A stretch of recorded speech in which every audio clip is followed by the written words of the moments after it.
Chapter 117. Rumble, rumble, rumble. Lightning flashed and thunder rumbled. A few silver snakes slithered through the dark sky. It was as if there was a sinister smile on a face covered by a black cloak. If someone happened to be standing in the wilderness and saw this scene, they would definitely be scared witless. The heavy downpour washed this piece of land, washing away the impetuous lead, washing away the rolling dust of the mortal world, and also erasing the traces of evil. On the transportation artery that ran from north to south, a long freight train hurried along in the heavy rain. Because it was a freight train, its speed was not like the high-speed rail and bullet trains of today, which could easily reach 200 to 300 kilometers per hour. It still retained the unhurried slowness of the old freight trains. In the noisy sound of the rain whipping, a few black shadows ran quickly along with the train. Then suddenly, like a black leopard, they jumped, grabbed a railing, and climbed up one after another. The rain became heavier. These few black shadows braved the raging wind and rain. In the darkness where they couldn't see their own fingers, they pried open the door lock of a carriage, then pulled it open, entered and closed it again. The wilderness and the train returned to their original appearance. Other than the sound of the train and the sound of the storm, there was no other movement. It was like a magical painting, but there was nothing strange about it. Ha ha ha ha. Inside the train carriage, in the same darkness, there was a few heavy breathing sounds, followed by a crazy laughter.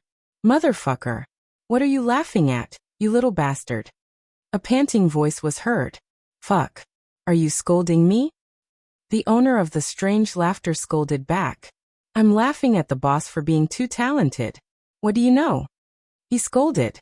The person who spoke first was very unhappy and scolded back. The two people lay in the darkness, scolding each other across the air, making the whole carriage buzz. Blah blah blah blah. Stop arguing. Suddenly, a sinister voice was heard, and the two people who were having a good time immediately ceased their quarrel.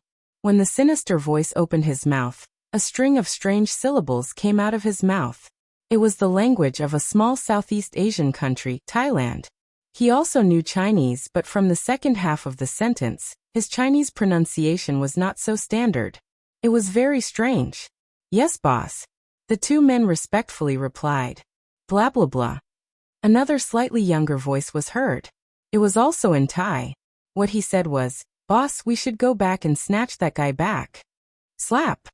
A clear slap sounded in the darkness. Are you stupid? The boss scolded in Thai. That guy has already fallen into the hands of the police, and you still want to kill him? Are you stupid or stupid? Are we going back just like that? In the darkness, a thin medium-height shadow stood up. Judging from the voice, it was the young Thai man. He shouted unwillingly. It's not easy to come here, but I didn't get any money. Big brother, how are we going to explain this to father?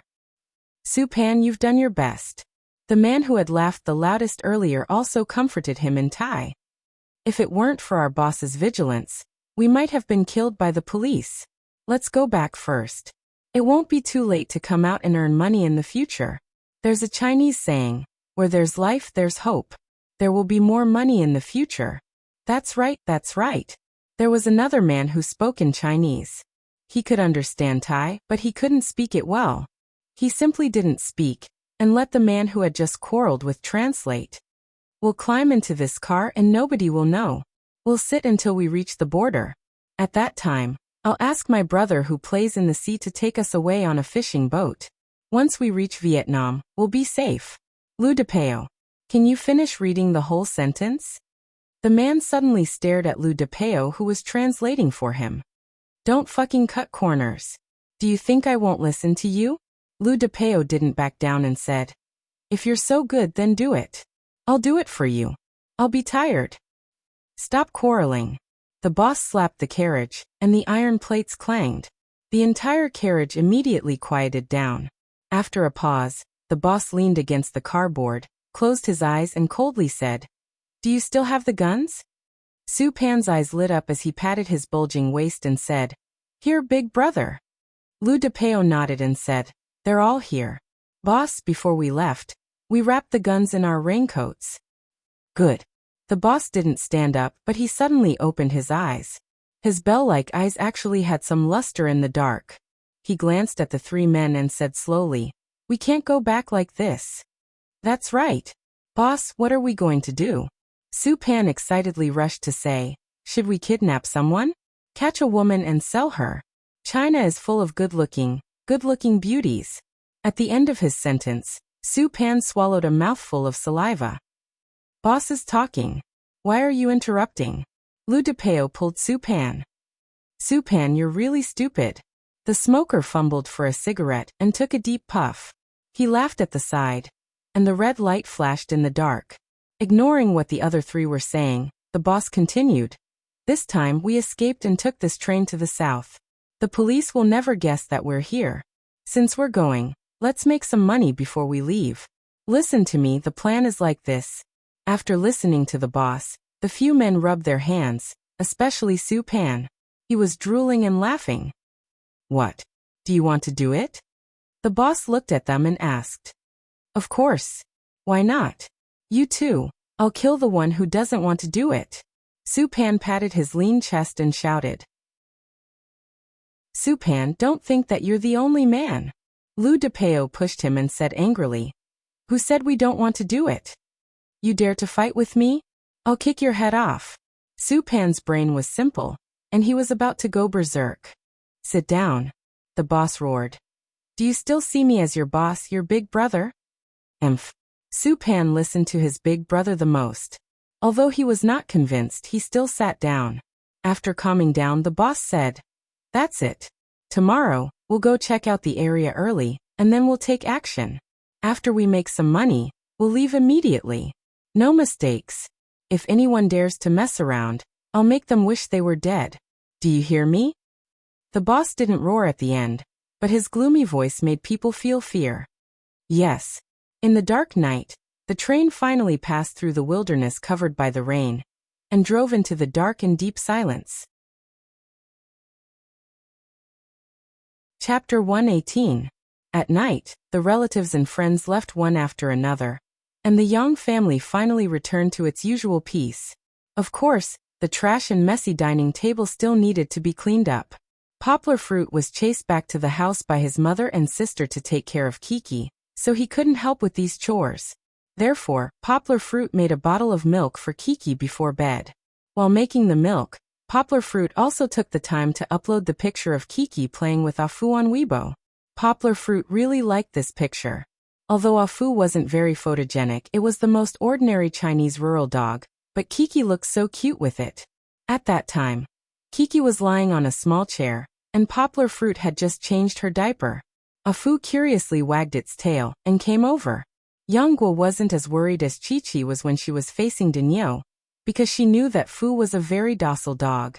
Normally, it would be obedient in front of the family and would never bare its teeth in front of guests, let alone bite.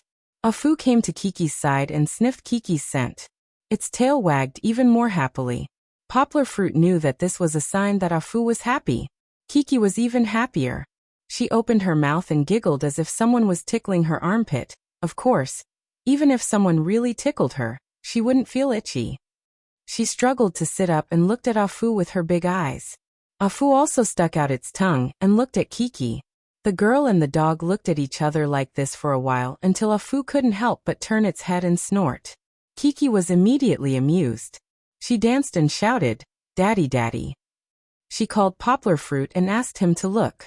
At this time, Kiki's little hand accidentally hit Afu's head. Poplar Fruit was shocked. He was worried that Fu would overreact. But it didn't. Afu was patted once, and he fell straight down. His head rested on the little chair, right under Kiki's little palm, and his tail wagged nonstop. Kiki seemed to have realized that she had hit Afu. She pursed her lips slightly, and reached out her little hand to gently touch the back of Afu's neck. Poplar Fruit, who had been standing by the side, quickly took out his phone and recorded this heartwarming scene. In the photo, Kiki's expression looked as innocent and cute as a little fairy, and Afu's big round eyes were wide open, allowing Kiki to stroke the soft hair on the back of his neck comfortably, full of warmth. Afu was a female dog. According to Yang Tai, Afu had given birth to a puppy in the middle of the year, but it was given away when it was only a few months old. Poplar Fruit didn't know if Afu had transferred its love to Kiki, but he felt that this photo was too loving. At night, Poplar Fruit carried Kiki, who had been washed clean, to the bed to play. For some reason, Kiki was very excited today and hadn't slept yet. His parents were too tired, so they went to bed early today. His sister and brother-in-law went to Poplar Fruit's room to chat. The three of them surrounded the bed, and together with the headboard and the wall, Kiki was in the middle. Kiki had recently learned how to crawl, so she giggled and crawled around the bed. From time to time, she would climb over the pillows and roll to Poplar Fruit's side, pulling at the corner of Poplar Fruit's clothes to play. Dad. Kiki would occasionally raise her head and look at Poplar Fruit. Poplar Fruit didn't pay attention to her, so she lowered her head and played happily. Kiki is so smart. Yongping looked at her enviously and said, "She's not even half a year old, and she can already speak." Hearing her name, Kiki put down the corner of her father's clothes and looked at her aunt. She didn't understand and called out, "Kiki." It sounded a bit like Gigi, but it was very close to the correct pronunciation. Poplar Fruit smiled. He touched Kiki's soft hair with his big hand and said, "She's a fast learner. You see, she just said her name. I didn't specifically teach her, but she learned it by herself." Fruit, look at her height. Yang Chongguan, who had been observing from the side for a long time, said, "Don't you think Kiki is very big?" Poplar Fruit looked carefully and looked at Yang Chongguan in confusion. He said, "Really? Why don't I think so?" "Chongguan, now that you mention it, I think it's true." Yongping nodded as if she suddenly understood and said, "Fruit, you look at Kiki all day long. How can you feel it?"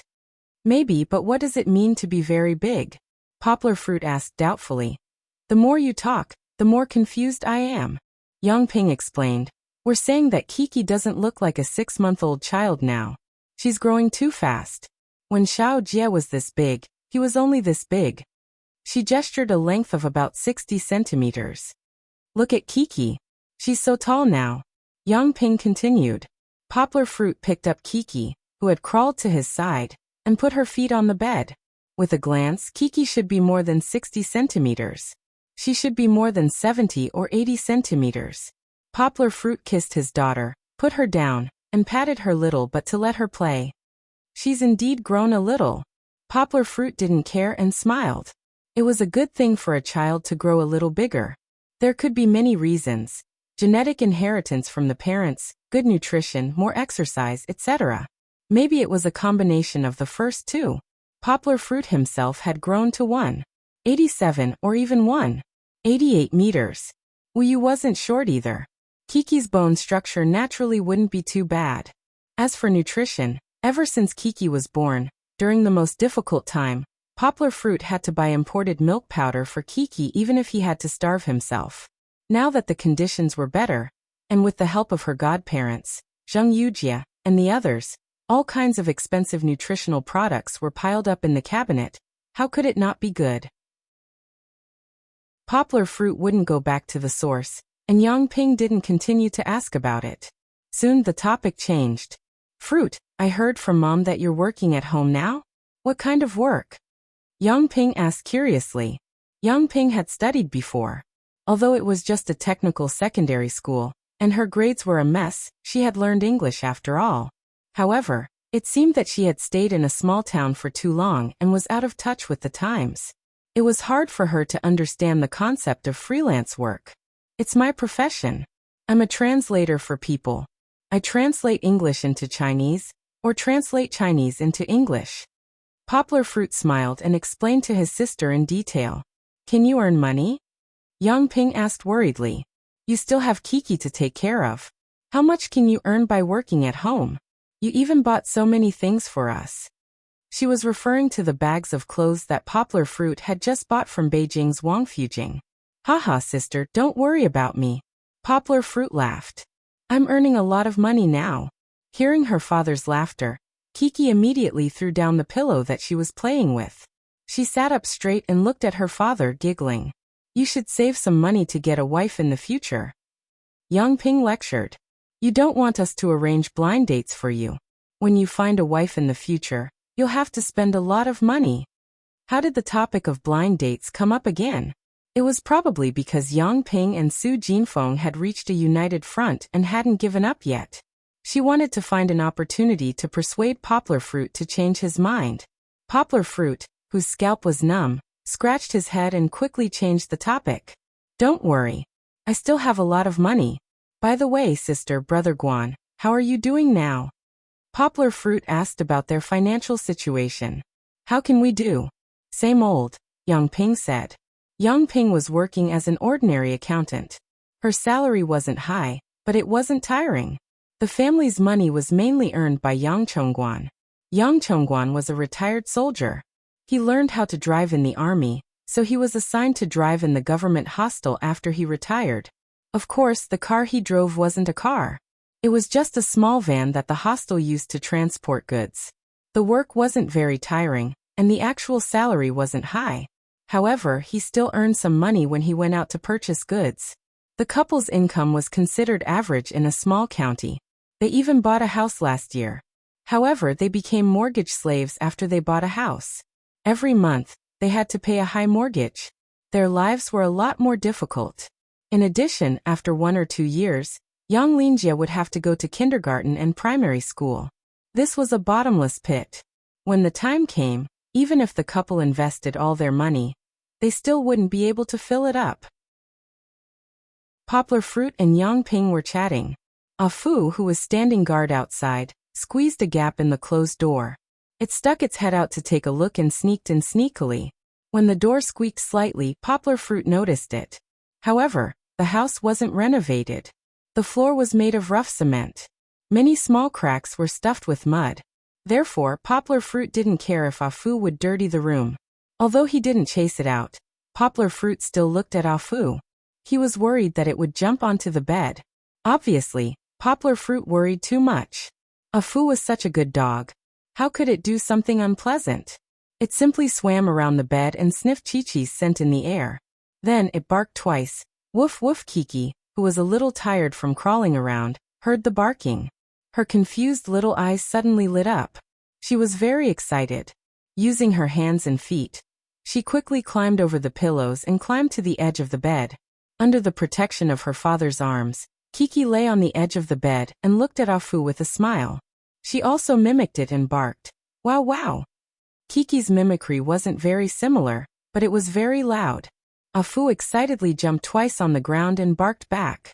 Chi-Chi still wanted to learn from Yanggua, but Yanggua didn't allow her to do so. She kept yelling at night, and it was too disturbing. It took Poplar Fruit a lot of effort to stop these two playmates from having so much fun. If they got together again, Kiki wouldn't be able to sleep tonight. He hugged Kiki in his arms and coaxed her to sleep. Ah Fu didn't go out.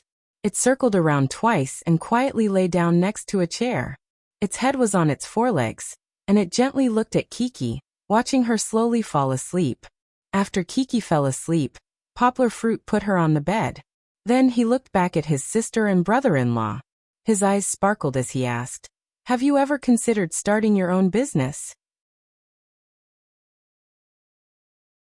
Chapter 119.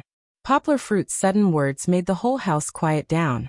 Yang Ping and Yang Chongguan were stunned for a long time, as if it was a very difficult question. If they were in a developed area or other cities, this question might not even need to be asked. People already had the answer in their hearts. Do it or not, that was all. But in Poplar Fruit's hometown, this small county in the corner, maybe because it was too far away from Yangqing and other developed cities in Guangdong province, people were content with the status quo, enjoying a peaceful and poor life, and lacked the passion to pursue something. Most people had never even considered the problem of starting a business. Starting a business had risks, and they didn't dare to take the risk. Being poor but not wanting to improve, this was a very ironic cycle. Yang Ping was like this. It could be said that she had never lived in a city outside of her hometown for a long time. Even if she had a technical secondary school, she had studied in the city. Although she knew a lot about the outside world through the internet, she was still inexperienced. She naturally resisted the word entrepreneurship that Yanggua mentioned.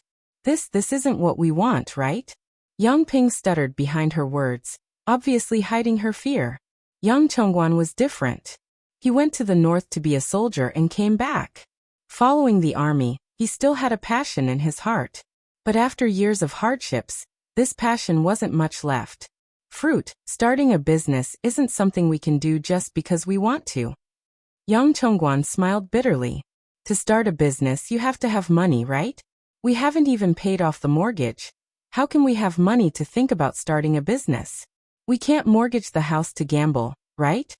Although there were many difficulties, Yang Chongguan's words were obviously different from Yang Ping's.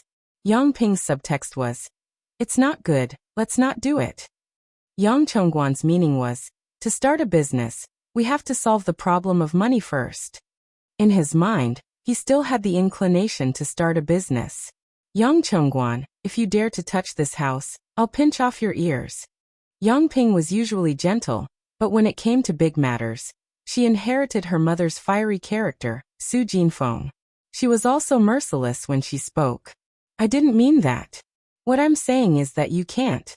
That's just a metaphor. Yang Chongguan complained. Looking at the couple bickering, Poplar Fruit smiled and said, "If you don't have money, I can lend you some." Yang Ping was stunned. She turned her head and said in disbelief, "Borrow money? What money do you have to borrow? You've only graduated for a little over a year, and you don't have a job yet." "Yo, sister, don't look down on your brother." Poplar Fruit laughed. "Anyhow, your brother is a young talent with an annual income of millions." "A million? What did you do to earn so much?" Yang Ping's face was still suspicious as she stared into Poplar Fruit's eyes. Translation: I already told you, but you didn't believe me, Poplar Fruit said with a smile. Knowledge is wealth. Your brother relies on his brain to make a living. No need. You can keep the money you earn to find a wife. Yang Ping said. Poplar Fruit was speechless with his sister. He simply ignored her and said to Yang Chongguan directly, "Brother-in-law, have you ever thought about what you want to do if you want to start a business?" Yang Chongguan shook his head and said, "No, we don't have any knowledge or culture. What can we do?" Yang Ping said. She was still thinking about dispelling the idea that Poplar Fruit started. "Who said so?" Poplar Fruit said. "Let's not talk about the future. Let's talk about our county. Which rich people have high education? Didn't you see that those big bosses didn't have any education? As long as you have the courage to try, nothing is impossible. How about we open a restaurant?" Yang Chongguan asked. Poplar Fruit shook his head and said, "No, there are a lot of restaurants in our county. We don't have anyone who is particularly good at cooking. Ordinary rural dishes aren't competitive. How about a car repair shop? I'm good with cars. Opening a car repair shop shouldn't be a problem," Yang Chongguan said excitedly. "It's not that simple." Poplar Fruit once again rejected Yang Chongguan's idea. He explained, "First of all, the auto repair business is actually very controversial. Most of it is monopolized by those who have connections with the Traffic Control Bureau. We can't compete. Besides, in a small place like ours there aren't many good cars. We can't bear to spend money to repair the bad cars. If we open an auto repair shop, it might be a losing business." "He only knows how to drive," Yang Ping interrupted and said. "Why don't we buy a truck and let him run the business?" Poplar Fruit smiled and said, "Let's go to a sports car. It's hard work, and the money isn't much. Brother-in-law, you might as well stay in the guest house. It's better that way." "I'm not talking about those who go to other places to deliver goods," Yang Ping explained. "Isn't the express delivery industry recruiting partners now? In the county, the things I buy on Taobao can't be delivered by express delivery. I can only send them to the post office. I think if we buy a car to deliver the goods, it should be a good business." "There's a delivery." Yang Chongguan patted Yang Ping's shoulder and said, "A few days ago, I was driving on the east side of the city and saw a new express delivery shop. Then, I heard that there were a few in the south side of the city that were preparing to open. You really know how to pick the time. When I wanted it, there wasn't a single one. Now that I saw the business opportunity, someone else took it first," Yang Ping said dejectedly. "Express delivery makes money, but it's hard work." Poplar Fruit nodded and said, "But you guys gave me an idea." Poplar Fruit was full of energy and said with a smile, We can't do express delivery, right? Then we'll do the upstream link. Looking at Yang Ping and Yang Chongguan's puzzled faces, Poplar Fruit explained, nowadays online shopping is popular. Sister, you just said that you like to shop online. Then the market is very big. Opening a shop on Taobao is cheap and easy to operate. We just need to receive the order online, and then we can deliver the goods to the customers. So why don't we open an online shop ourselves? Open an online shop? What do we sell? Yang Ping asked doubtfully. We sell the specialties of our hometown. Poplar Fruit said happily. We're a coastal city. We have the most seafood. We can sell sandworms, dried fish, shrimps, and other dry goods. We can also sell some frozen seafood depending on the situation. Besides these, there's more. Don't we have a lot of fruits here? I know that there are many fruit can factories in the village. We can sell that too. If we sell it here, it'll be much cheaper. There's also handicrafts. We have clay figurines and wood carvings here. Like the ones in Nanhai Island. We can also buy some coconut shell sculptures, shell necklaces, and other unique handicrafts. These should be very popular on the internet. Yes. I have a lot of friends here. They all want to bring some handicrafts as souvenirs. Yang Chongguan said in agreement. Poplar Fruit smiled and said, I think, brother-in-law, you've worked in the guest house for so many years. You should be familiar with the suppliers. This is good. We can find the best quality and cheap goods. Then, we can sell them online. We can definitely make money. Looking at Yang Ping and Yang Chongguan, whose eyes were shining and obviously moved, Poplar Fruit smiled and said, How about it? I'll invest in you. Do you dare to give it a try? Everyone, use your votes to buy the poor. Greater than over equal to. Chapter 120. The sun was shining brightly today, or perhaps it was too beautiful. The sun was shining brightly in the sky without any clouds. The whole world was shining brightly, making people feel flustered.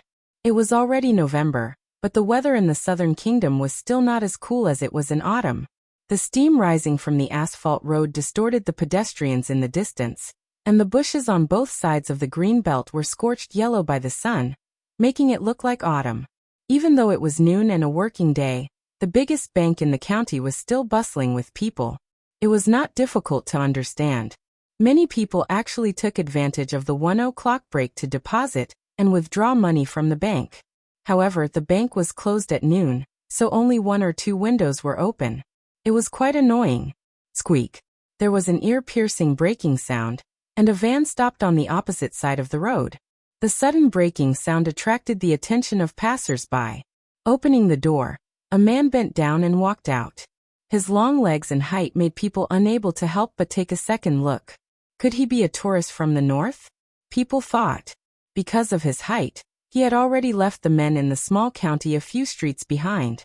The average man in the county was about 1.6 to 1.7 meters tall. This was the case in the southern part of the country. The local Poplar Fruit, who did not know what they were thinking, stood beside the car door. Yang Chongguan, Yang Ping, and Su Jinfeng, who came to the city with him, smiled and said, You don't have to come down. I'm just going to the bank to transfer the money. I'll be out soon. Take Kiki to the shady place downstairs and wait for me.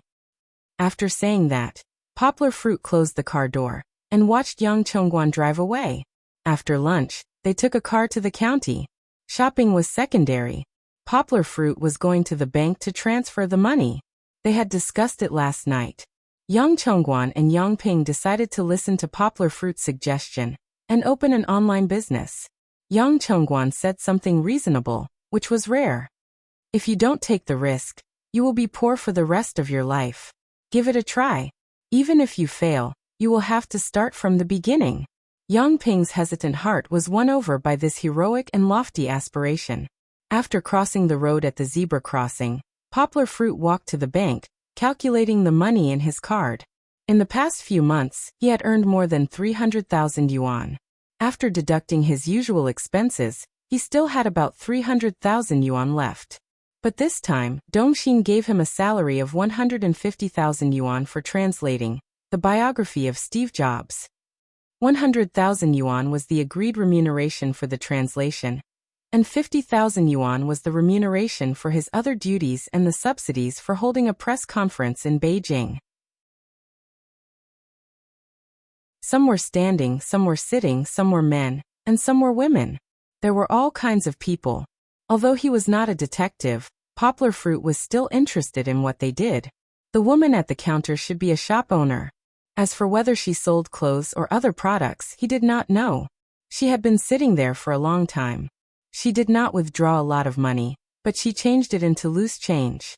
It was really hard on the counter staff, who forced herself to be alert and count the stacks of bills for her. The woman who was anxiously walking around the counter should be an employee of some company. She came here during the lunch break to deal with her personal business.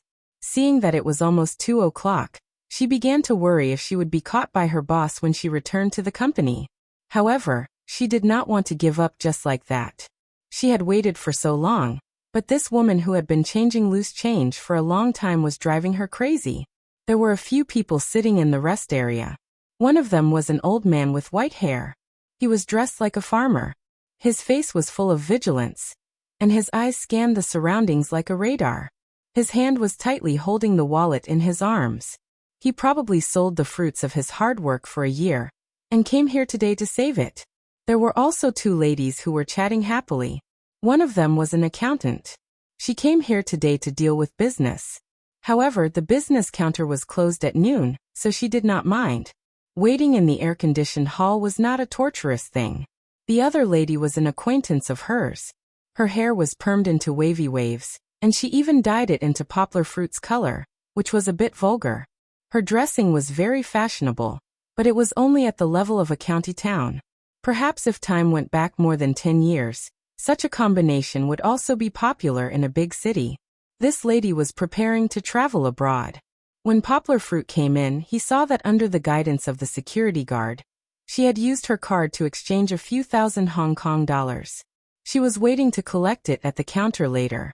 It seemed that they had not seen each other for a long time. Once they started talking, they could not stop.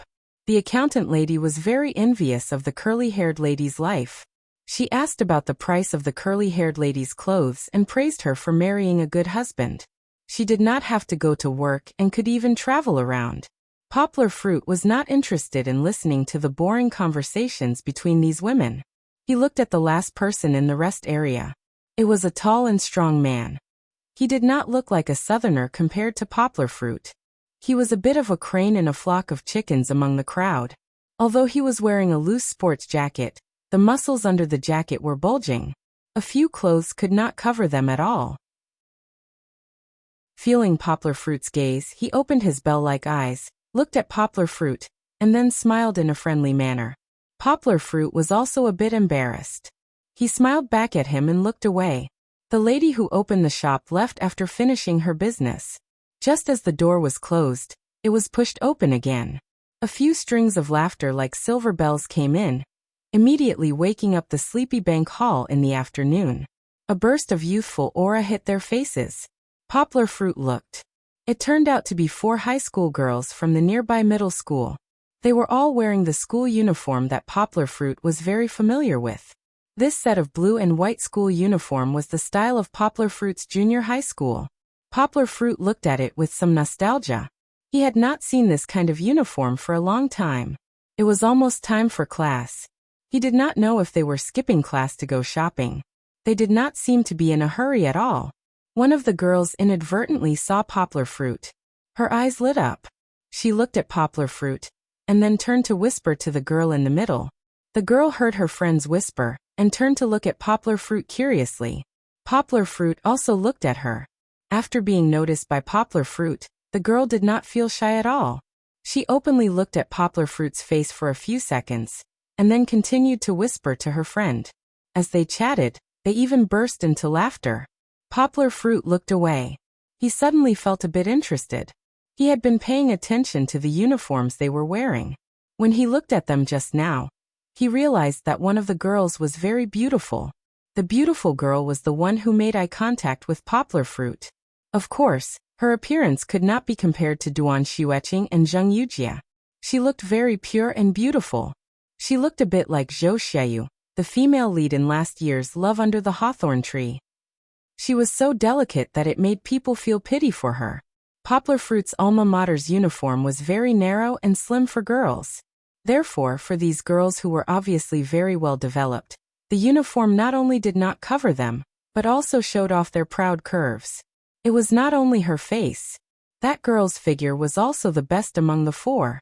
Presumably, this kind of baby-faced, XX girl would have countless young boys in his alma mater go crazy for her.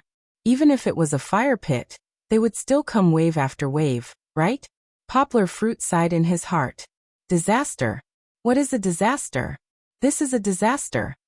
Before he finished speaking in his heart, the glass door of the bank was pushed open again. This time, the voice that came in was not as beautiful as before. Rob.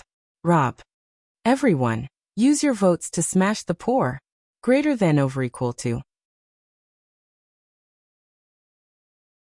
Chapter 121. The door of the bank was suddenly pushed open. The cool air in the hall seemed to be affected by the outside heat and became chaotic. Everyone was stunned as they watched three masked men walk in. It's a robbery. The shortest Monkey King stammered. Pa. The man with the clown mask slapped the back of the Monkey King's head and scolded in Thai, Supin. If you don't know how to speak, then don't speak. Shame on you. He pushed his companion who was wearing the doryman mask and said, You come here and tell them that we are robbing. No one in the hall knew what they were talking about. Poplar Fruit also didn't know. He hadn't learned Thai yet. At this time he finally felt the lack of language in his body. But robbery? What kind of joke is this? Everyone looked at the three people in a daze. They didn't realize that they were facing a crime. They were still wondering if they were shooting a movie. One person realized it. It was the tall and strong man that Poplar Fruit saw before.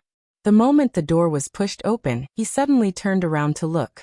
Murderous aura.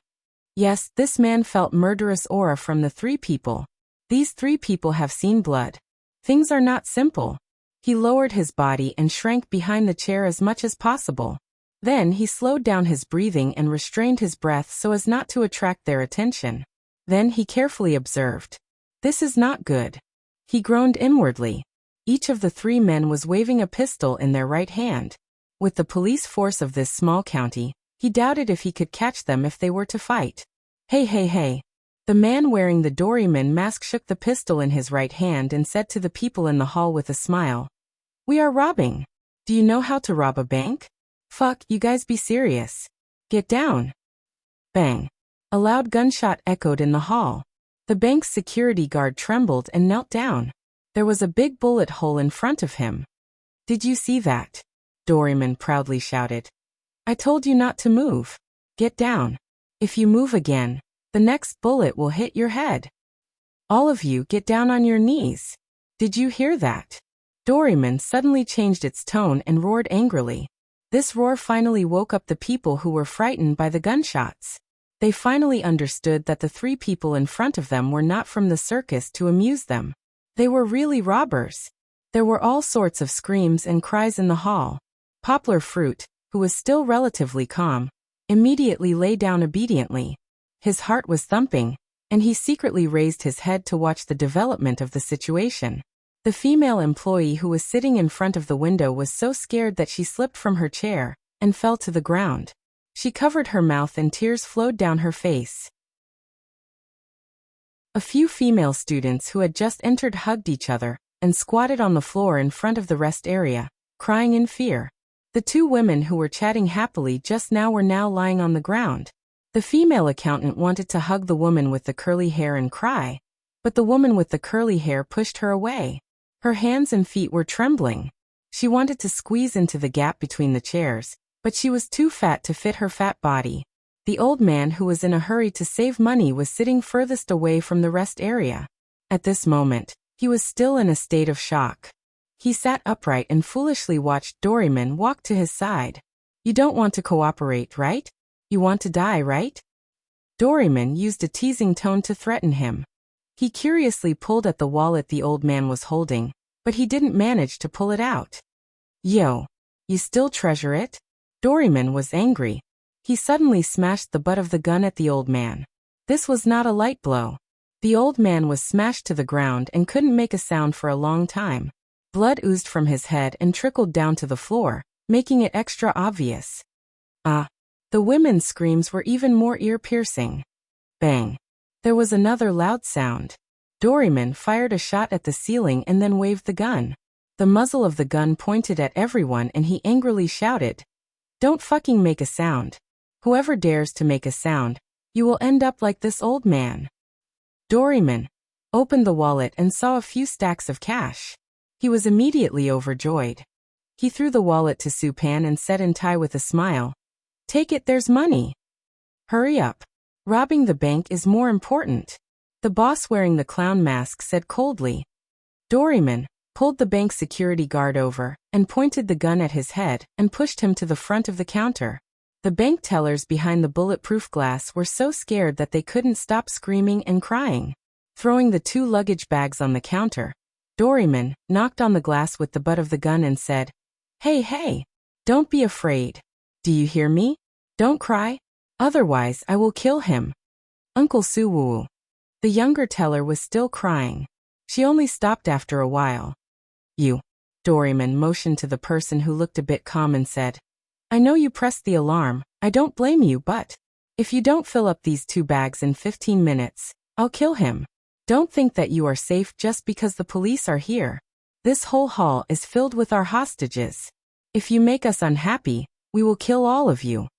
The supervisor looked at Uncle Sue, whose head was squeezed against the bulletproof glass and had a pitiful look on his face. He could only nod his head submissively.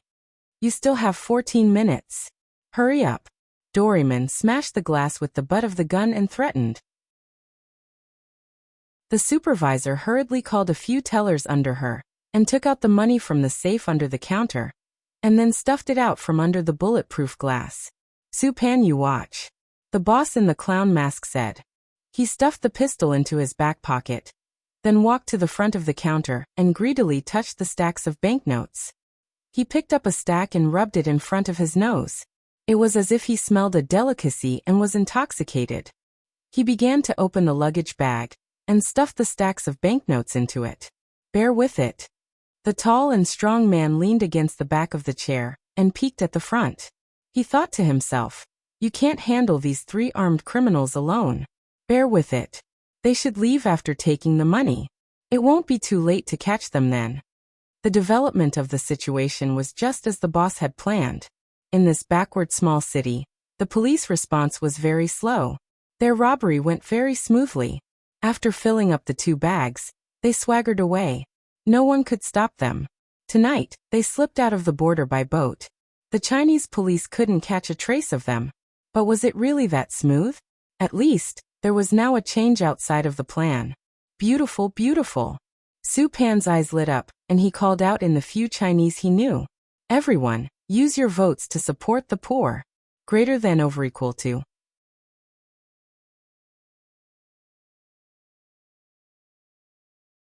Poplar Fruit subconsciously used his right hand to draw a circle around Supan's kick. His speed was even faster than Supan's kick. Supan didn't know what happened.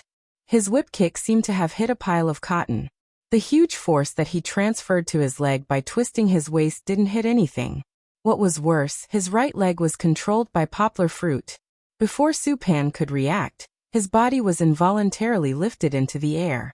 He was swung up by Poplar Fruit. Poplar Fruit was really much taller than Supan, who was a little more than 1.6 meters tall. Although Poplar Fruit's body was a little bent.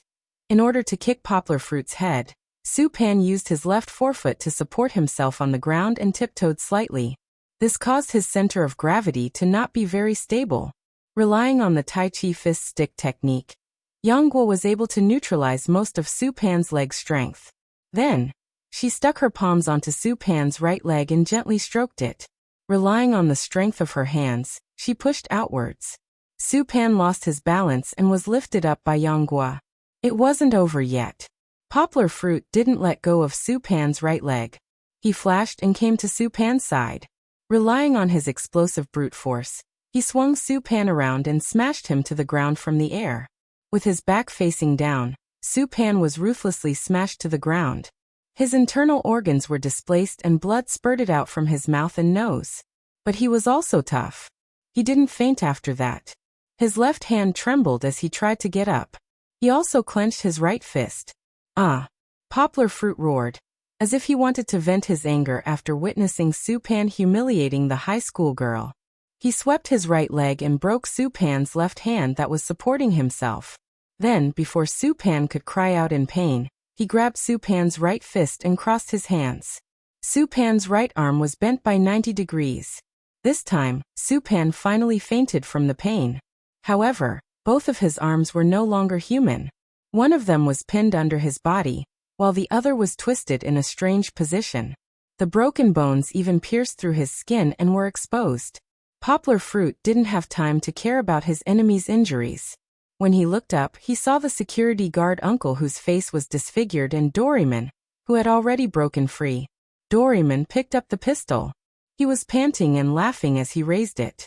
He was aiming at Hiwonjua, who was the closest to him, and was being beaten back by his boss. Poplar Fruit was scared out of his wits.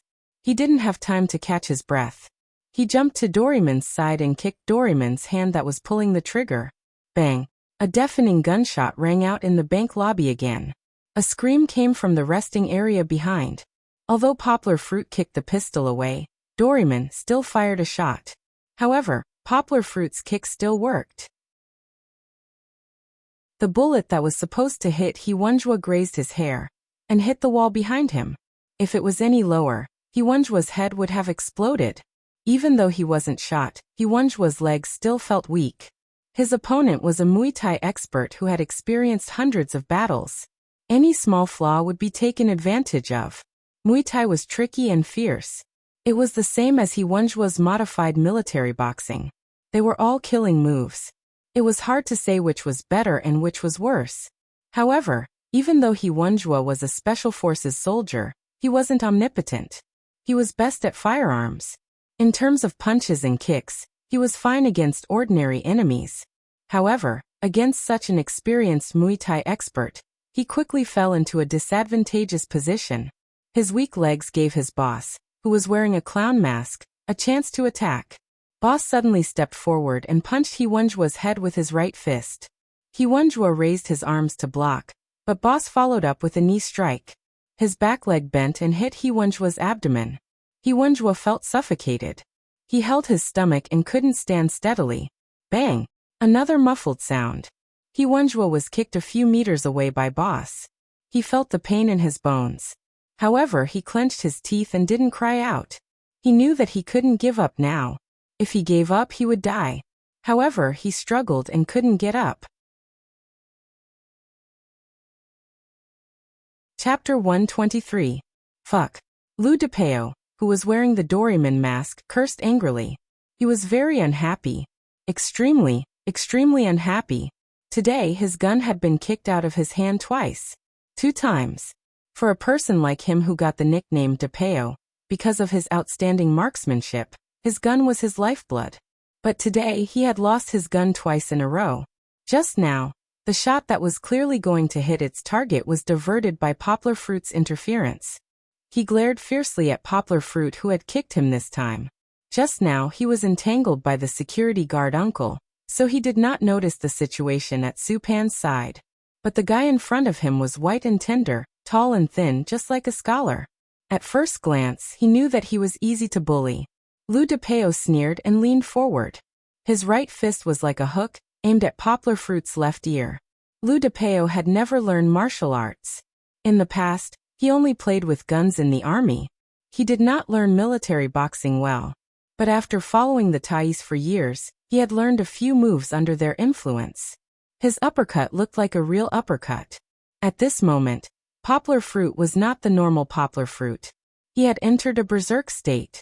His reaction speed was more agile than before, and his beast-like strength was completely released.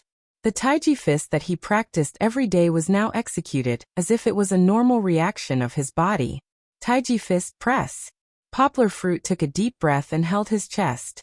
His back was as straight as a mountain. His left palm pulled Lu DePeo's fist. Relying on his waist, he lifted Lu DePeo's right arm up. Lu DePeo was shocked, but his body could not stop. He leaned towards Poplar Fruit. At this moment, Lu DePeo was wide open. He did not know how to break free. Poplar Fruit's face was grim. His eyes were ruthless as he stared at Lu DePeo's eyes. He met Lu DePeo's attack with his left and right fists and punched his chest 10 times. Poplar Fruit's strength was great. Although he could not use all his strength in this position, he could clearly feel that each of his punches broke one or two of Lu DePeo's ribs. Finally, the most powerful punch, Poplar Fruit, hit Lu DePeo's heart. Lu DePeo was as if he was struck by lightning. His body shook. His eyes, nostrils, and mouth were bleeding. His body was as if his bones were pulled out. At this moment, Poplar Fruit's eyes were red. He did not notice that Lu DePeo was on the verge of death. He swept his right leg and lifted Lu DePeo up again. He went forward and grabbed him. With a shake of his arms, he threw Lu DePeo to the resting area. Lu DePeo's body knocked over a few benches in the resting area before rolling to the ground. Poplar Fruit's situation was good. However, Wuxia's situation was not so good. After he was sent flying by his boss's kick, he could not catch his breath. He could not get up. His abdomen was kicked by his boss again. His whole body slid a few meters on the smooth tile floor. In the end, he stopped when his head hit the wall. His boss pulled off his mask and walked up with a cold smile. He stuttered in Chinese. "You want to stop me? You're not enough. You're dead meat." This kick caused Wuxia to vomit gastric juices. His fingers trembled as he pressed them on the ground. He could only watch as his boss walked closer with a cold smile. "Damn it. I can't even meet such a strong enemy in this small place. I'm the captain of the special forces in Yangcheng. I can't even beat him. What a disgrace.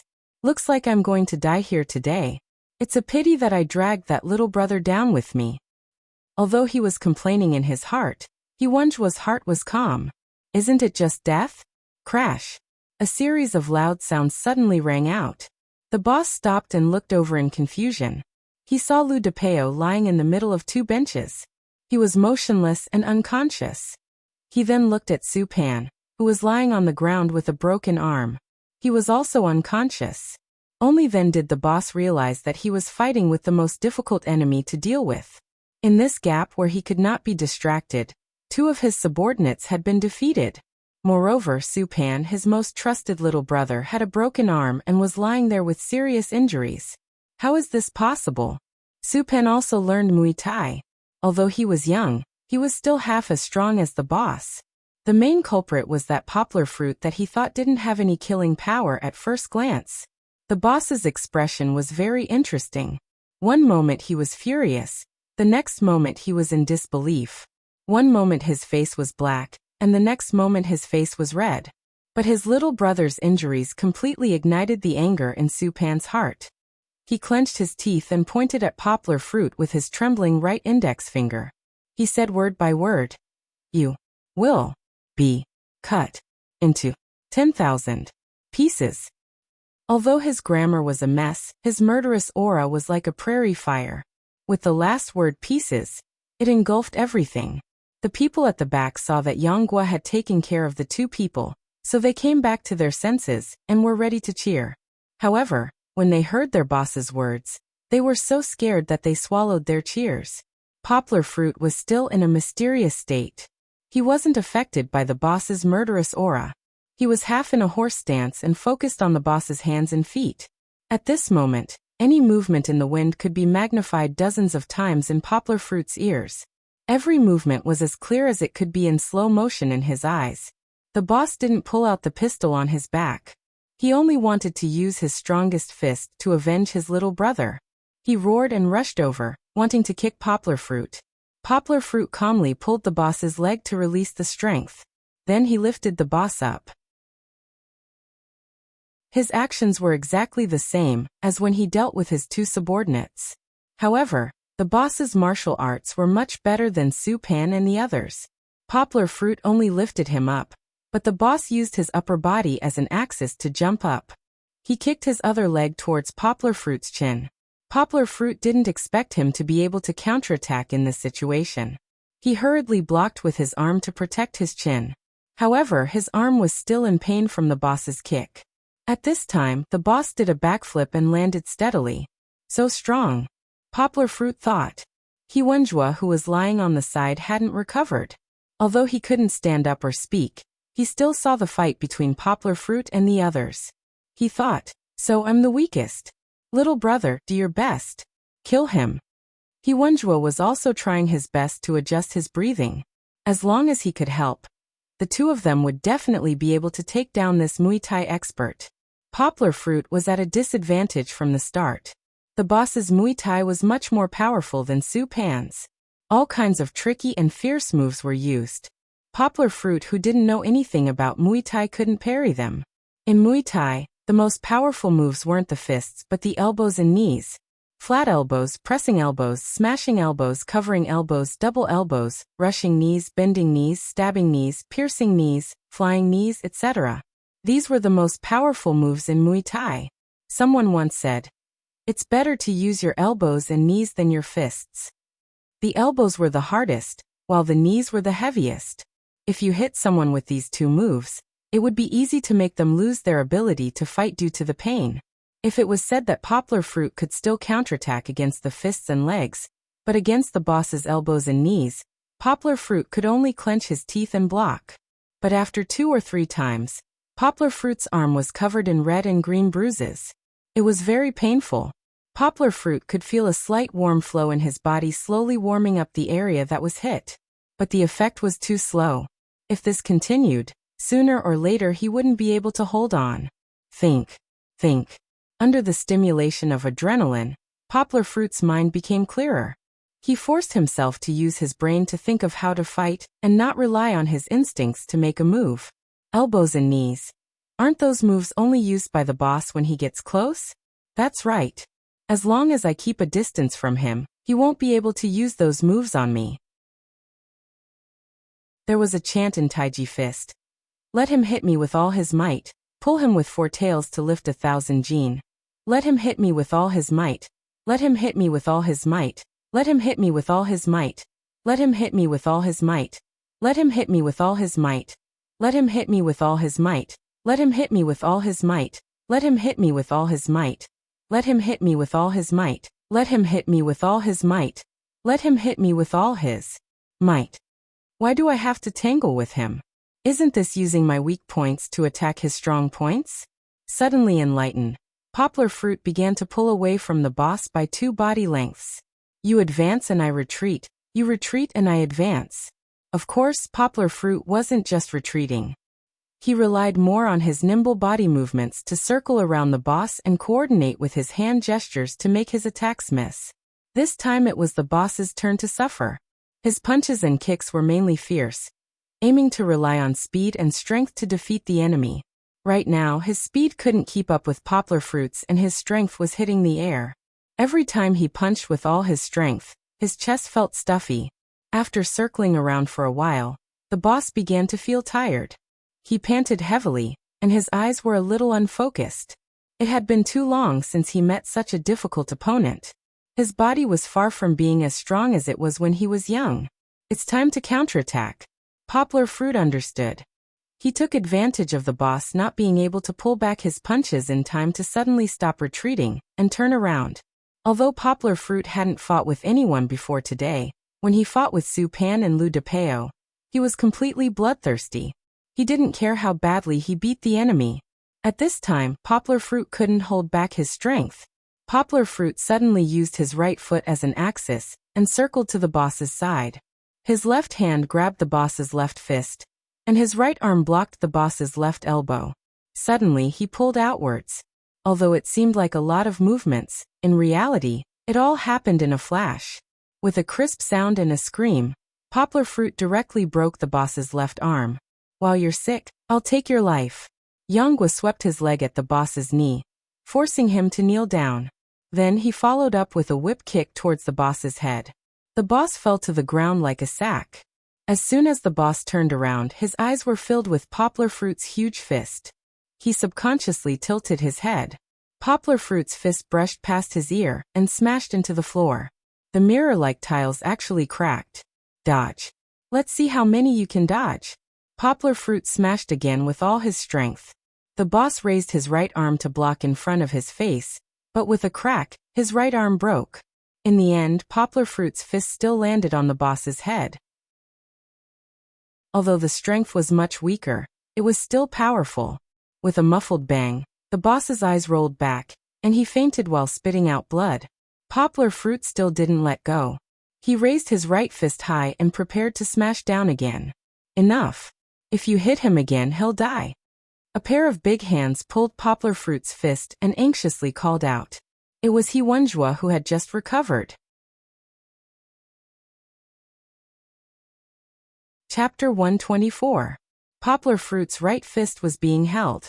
He still wanted to struggle, and even throw the person holding him away. Fortunately, he heard Wuxia's voice, so he withdrew his strength. Is it over? Poplar Fruit looked at the boss who was being beaten by him on the ground and muttered. Cough cough, it's over. You beat them all down, haha, cough cough. Perhaps it was because he had just been kicked by the boss, and because he had used a lot of strength to hold Poplar Fruit's hand.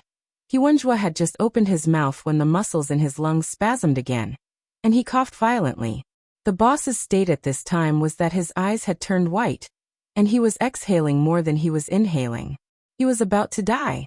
Poplar Fruit suddenly got off his body in a hurry, and stepped away from this person. His eyes were filled with fear. This was me? Wuxia put away the 3 pistols, then sat beside Poplar Fruit and patted Poplar Fruit's shoulder. He laughed heartily and said, Yes, it was you. Good job, little brother. I didn't expect you to be so powerful. I owe you my life. Poplar Fruit didn't listen to Wuxia at all. He was still in a state of delirium. He's dying, I killed him, I killed him. Wuxia patted Poplar Fruit's face and said seriously, Little brother, look at me. He shouted too loudly, and he coughed violently again. He stared into Poplar Fruit's eyes and said, Listen, you didn't kill anyone. Even if you did, what you did was right. These people were all vicious criminals, and they had guns. In that situation, if you didn't kill them, they would kill you. Do you understand? Cough. Poplar Fruit lay on the ground and retched. After a while, he felt a little better. This fight had completely exceeded his own imagination. He had never thought that he could fight so well. Moreover, he had been able to injure and cripple his opponent so easily. The impact on his heart was too great. Wuxia patted Poplar Fruit's back, and wanted to continue persuading him. Poplar Fruit supported himself with his hand, sat back, and waved his hand with a pale face. He said, Big brother, thank you.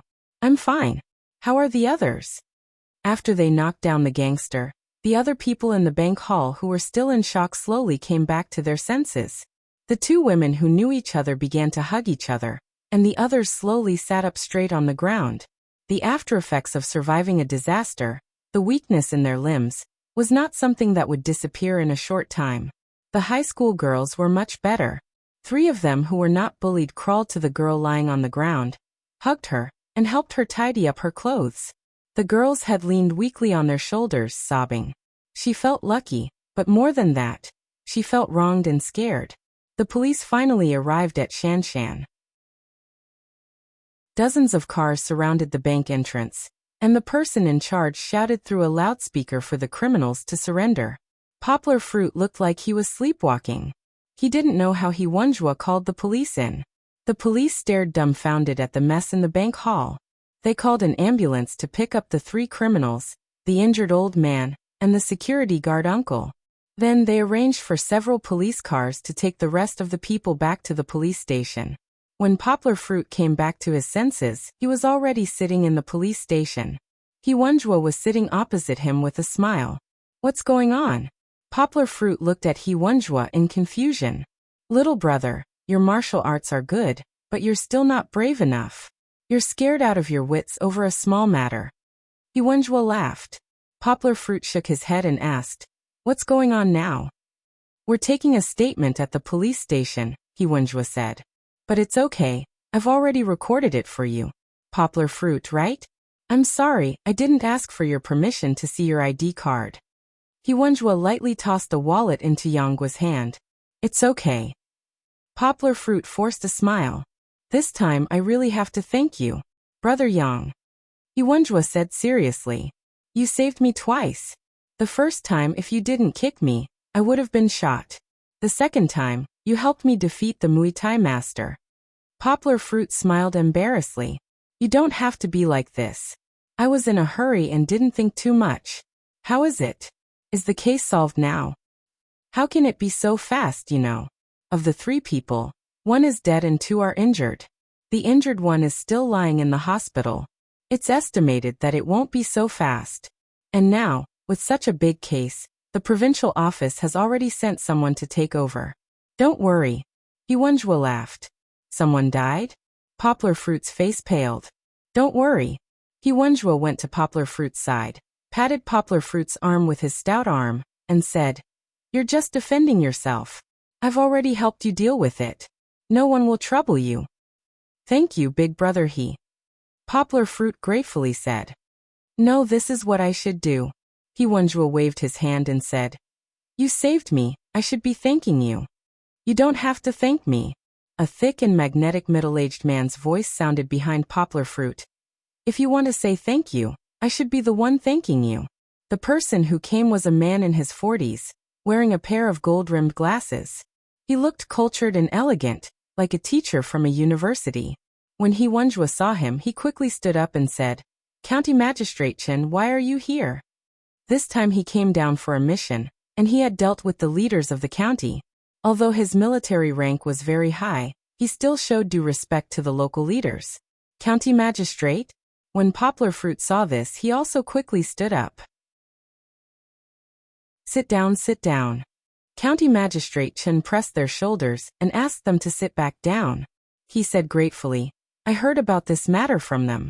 I'm really grateful to you today. Oh, County Magistrate Chen, you're too kind. Yuanjua laughed. At least I'm still a soldier. It's our duty to protect the safety of the people's property. In this kind of situation, I can't just stand by and watch. Poplar Fruit didn't know how to answer, but he also nodded. No, thank you. I'm not just thanking you as a county magistrate for helping my county to resolve a crisis, County Magistrate Chen said. I'm thanking you as a father for saving my daughter. This time Poplar Fruit and Yuanjua were stunned. Poplar Fruit hesitated and asked, That girl is your daughter? Yes, she is my daughter. Now her mood is still unstable, and she's still in the hospital, so she can't come with me. My daughter's chastity was saved by the 2 of you. I'm here, bowing to the 2 of you. Thank you for saving my daughter's life. When he said this, the old man's tears fell. This county magistrate was now just a poor girl's father. He was full of tears, and he deeply bowed to Poplar Fruit and Yuanjua. Begging for monthly votes, begging for recommendations. Please use your votes to support the poor. Greater than over equal to. Chapter 125. Daddy. Kiki stretched out her hand and touched her daddy's chin. There was a new stubble there, and it was a little prickly. Kiki was both afraid and delighted at the same time. Poplar Fruit caught her off guard and clamped down on Kiki's hand with his chin and neck. The stubble rubbed against her hand gently, causing Kiki to frown in pain. She was so anxious that she was about to cry. Poplar Fruit knew when to stop and let go of Kiki with a chuckle. However, Kiki did not learn her lesson. After her hand stopped hurting, she chuckled and touched her daddy's chin again. Even after so many times, she still did not find it annoying. As Poplar Fruit teased Kiki, he sighed at yesterday's miraculous experience. It was rare for him to make a trip to his hometown's bank, but he encountered a robbery. Furthermore, the robbers were not ordinary people, but foreign Muay Thai masters. Those robbers probably did not expect that there were hidden dragons and crouching tigers in the bank. Not only was there the captain of the special forces from Yangqing City's military, but there was also Poplar Fruit, a martial arts master who did not even know his own strength. Actually, they had guns. If not for the fact that they wanted to make a move on that beautiful high school girl, they would not have let their guard down. That gave the infuriated Poplar Fruit and Yuanjua a chance to retaliate. This battle was won by a hair's breadth. However, Poplar Fruit and Yuanjua did not expect that the high school girl they saved would be the county head of Poplar Fruit's hometown. After this trip, Poplar Fruit and the captain of the special forces from Yangqing City's military had formed a life-and-death friendship.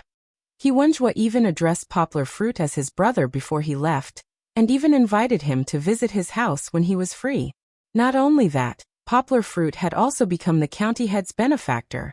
In China, it was easier to get things done with connections. In a small county like his hometown, to be able to form a relationship with an official was definitely a source of wealth. The benefits were immediate. At the thank you banquet held by the county magistrate at noon, Poplar Fruit only mentioned the business of his sister and brother-in-law when County Magistrate Chen asked about it.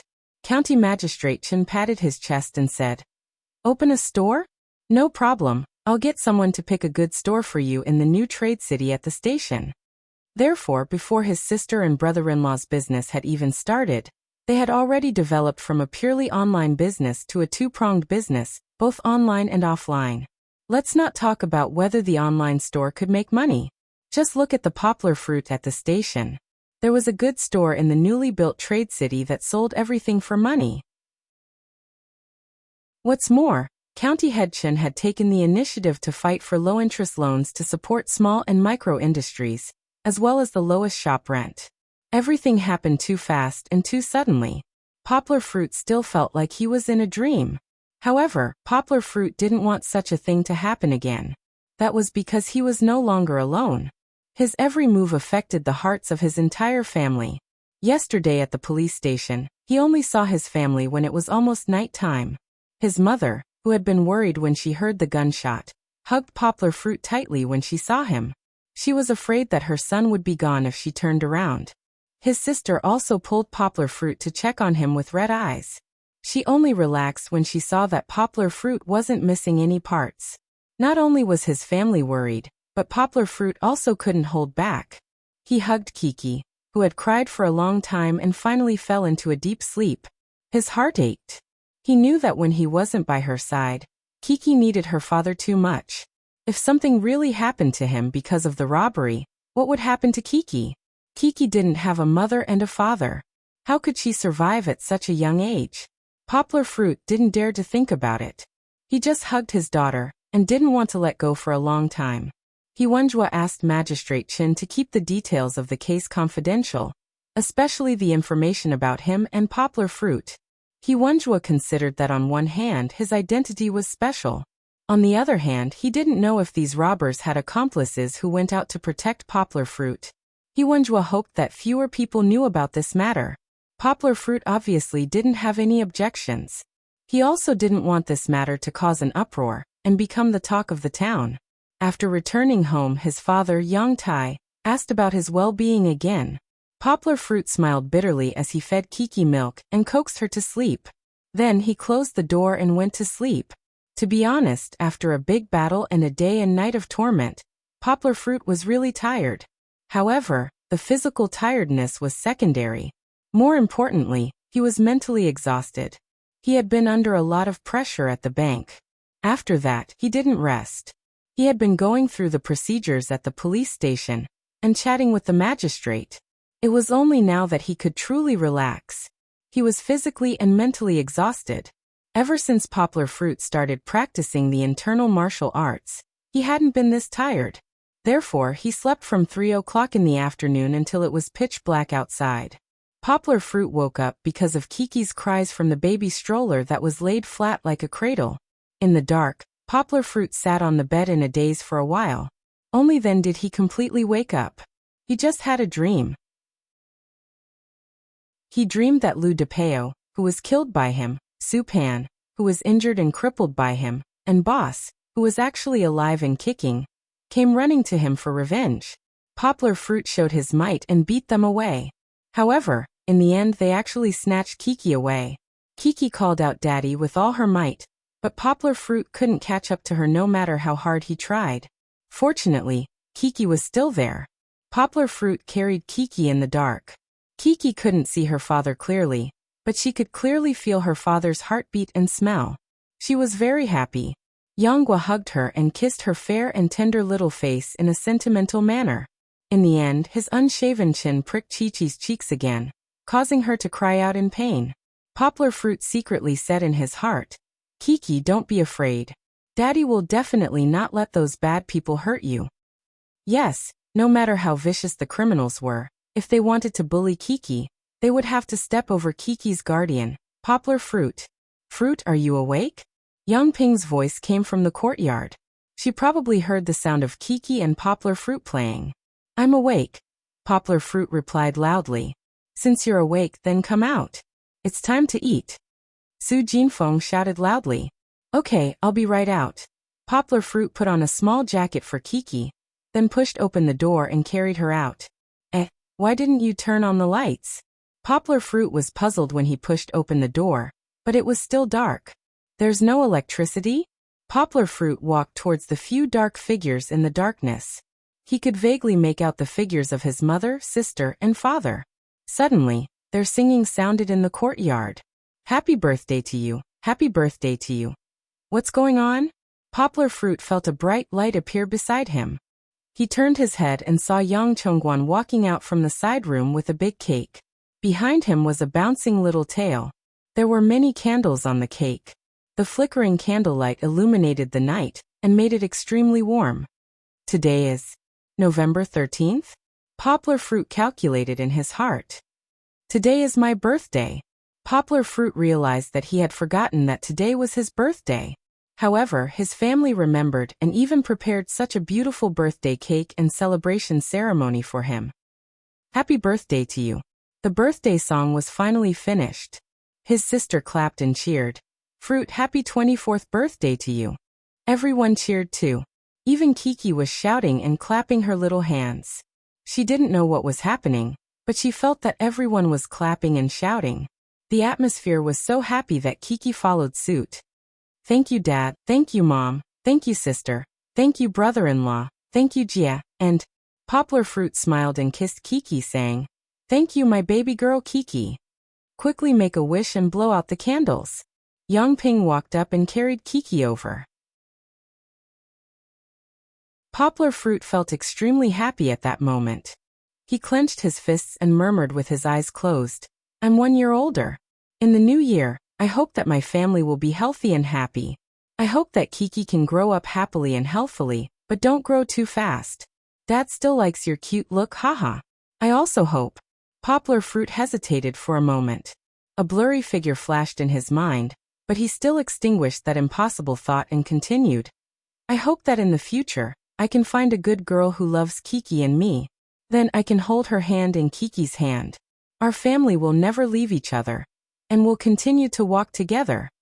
Seeing that Poplar Fruit opened his eyes, everyone began to shout in unison.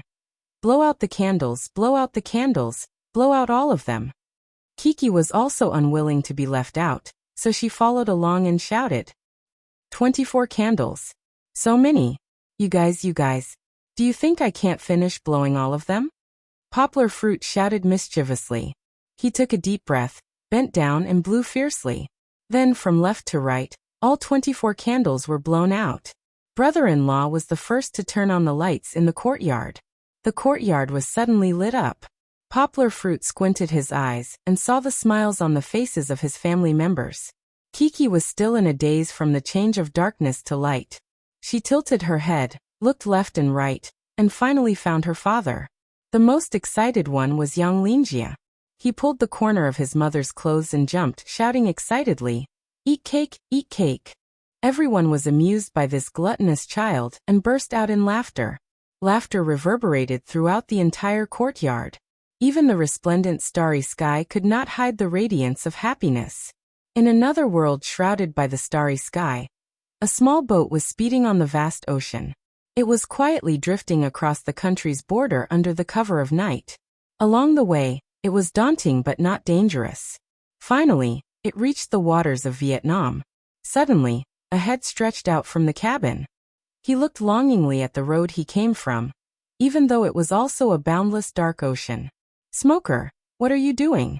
Sit tight, the boat is not stable. A voice came from behind. The head looked hatefully in the direction of the small county that made them suffer.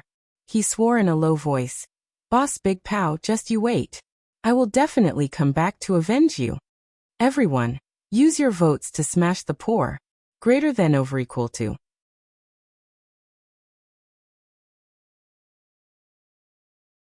Chapter 126. I'm back.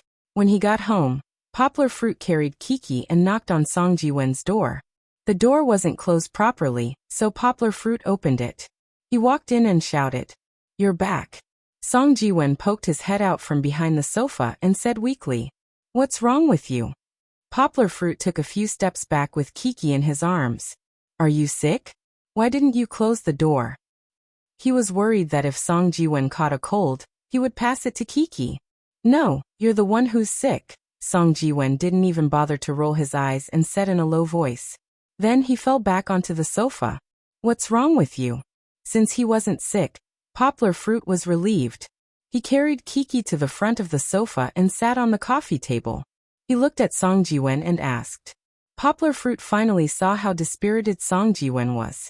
His hair was messy, and his eyes were bloodshot. It was already 4 o'clock in the afternoon, but he was still lying on the sofa in a daze. Hey, Poplar Fruit kicked him. "Wake up. Look at you. What's wrong with you?" Song Jiwen sat up in a daze. He leaned his head on the sofa and didn't speak.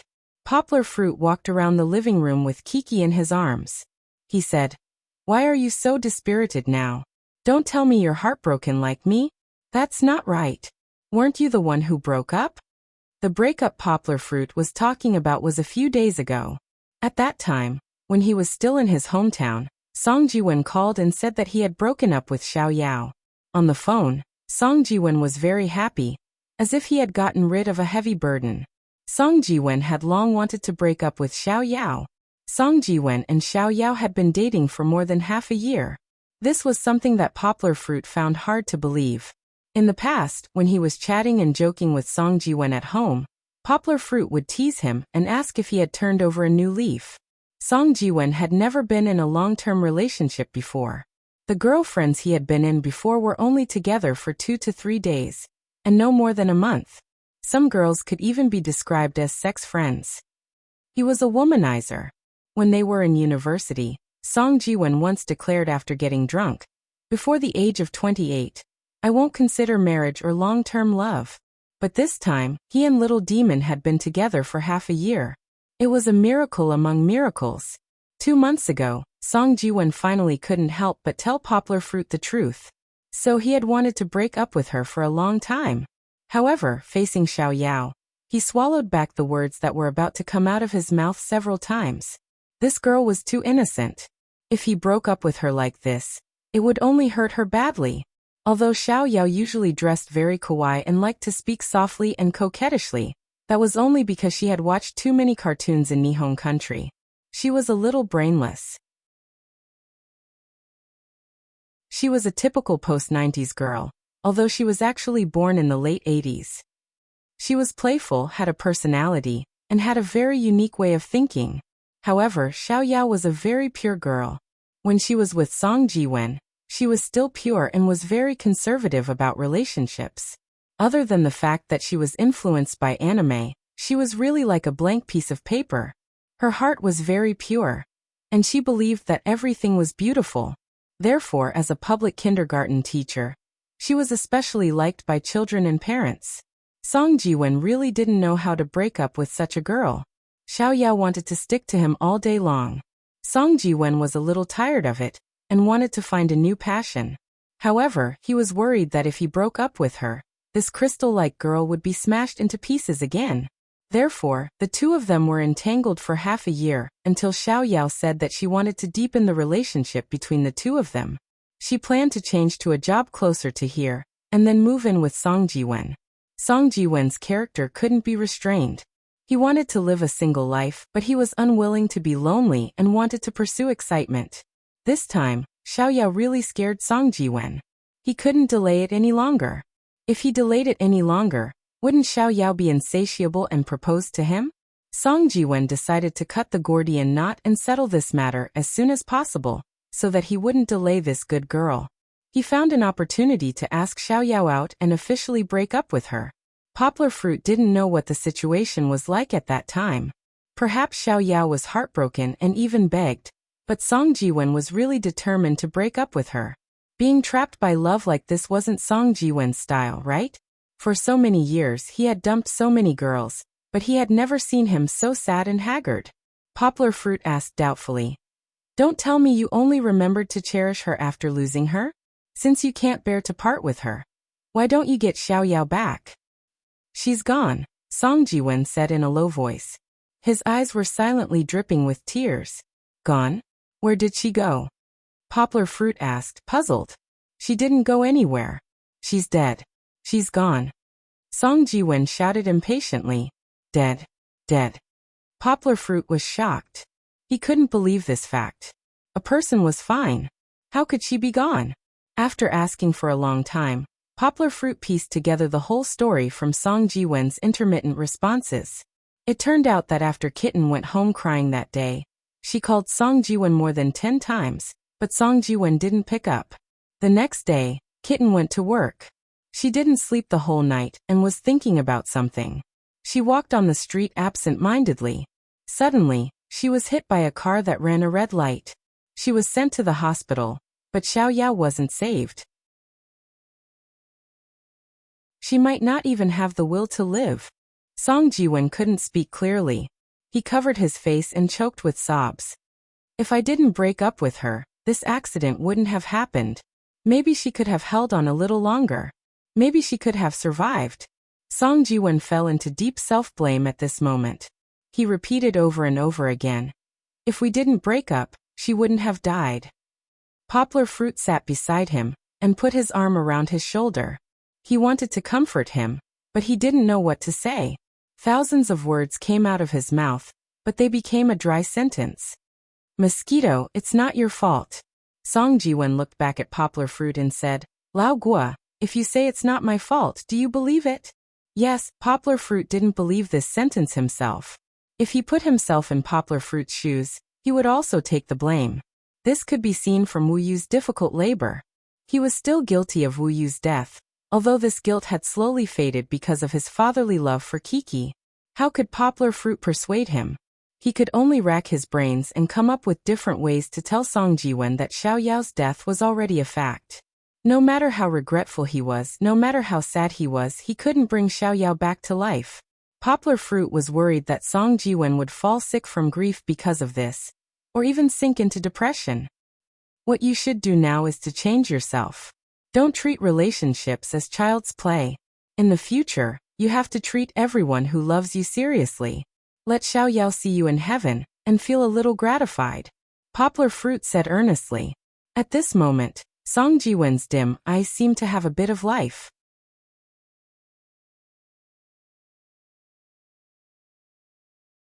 Chapter 127. Ever since Kiki learned how to crawl, she could no longer stay still. When she got home, she didn't want to stay in the cradle or crib all the time. Every day when she woke up, she was full of energy. Poplar Fruit let her crawl on the bed, but she couldn't get enough of it. She even wanted to climb over her father's guardrail and slip under the bed. So Poplar Fruit went to great lengths to redecorate the living room, transforming it into Kiki's playground.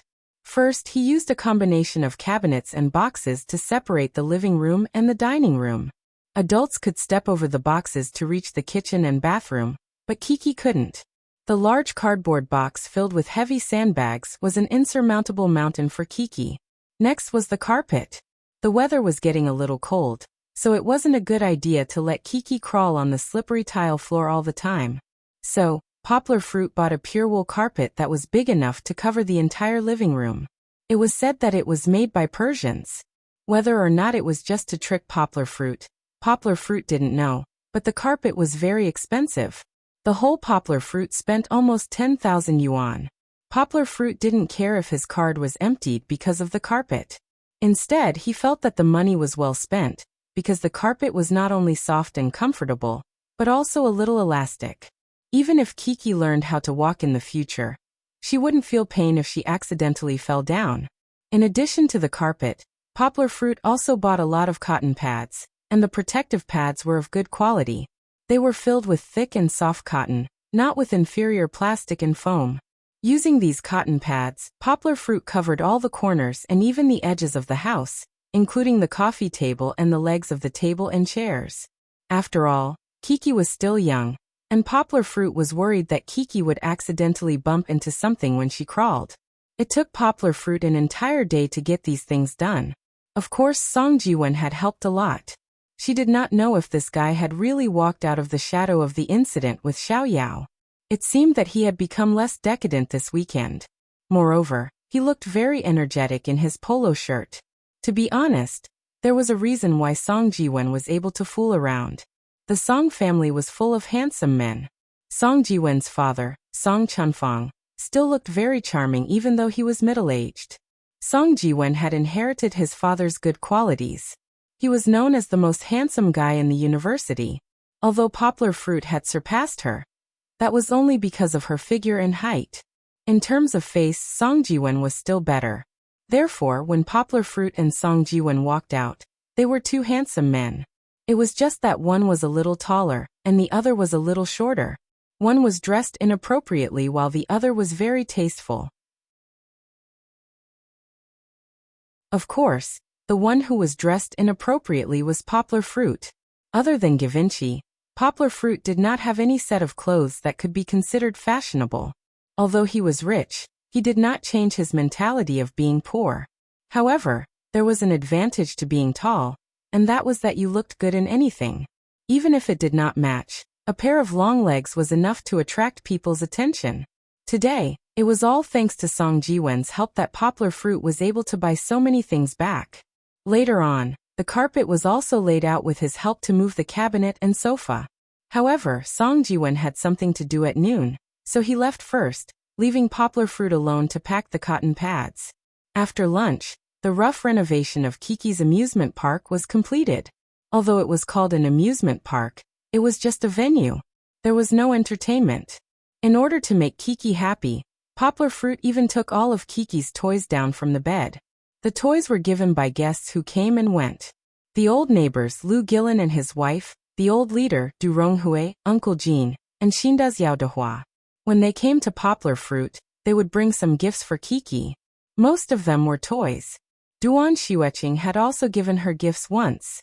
However, the one who gave the most gifts was Zhang Yujia. She had bought a lot of toys in Guangzhou during the National Day holiday. Later, when Poplar Fruit went to Beijing, she asked her brother to buy a few toys in the pile of things. Adding all of these together, Kiki's toys had long exceeded 20. As Kiki's toys increased, Poplar Fruit had a headache. Although Kiki was young and didn't know anything, she was very clear about how many toys she had and what toys she had. If Poplar Fruit dared to hide any of her toys, she would dare to cry in front of Poplar Fruit. Usually, other than Kiki's favorite penguin pillow, Kiki's other toys were piled up on her father's bed. Every day, when she woke up from her crib, Kiki could play with them. Fortunately, Poplar Fruit's bed was big enough. Otherwise, he wouldn't even have a place to sleep. But now the living room had become Kiki's playground. All of her toys could be placed there. There were dolls, music boxes, sports cars, and so on. There was also a wooden cart that could be pulled by a rope. There was a teddy bear sitting on it. Whenever the wooden cart started, the teddy bear would beat the drum. When Poplar Fruit carried Kiki into the living room, she couldn't wait to climb into her pile of toys. Perhaps she realized that her range of movement was many times larger than the bed she used to sleep on. Kiki flipped over on the floor and laughed happily. After making sure that the doors and windows were closed, Poplar Fruit picked up his book and walked to the balcony. With his back against the glass door and the quiet night outside, he began to read. During this period of time, Poplar Fruit didn't have much time to study. He was busy translating and running around. It wasn't until today that he had time to pick up a book. Of course, he wasn't reading books for the postgraduate entrance exam. He had already finished his revision. Those political books that required rote memorization were really no pressure for Poplar Fruit.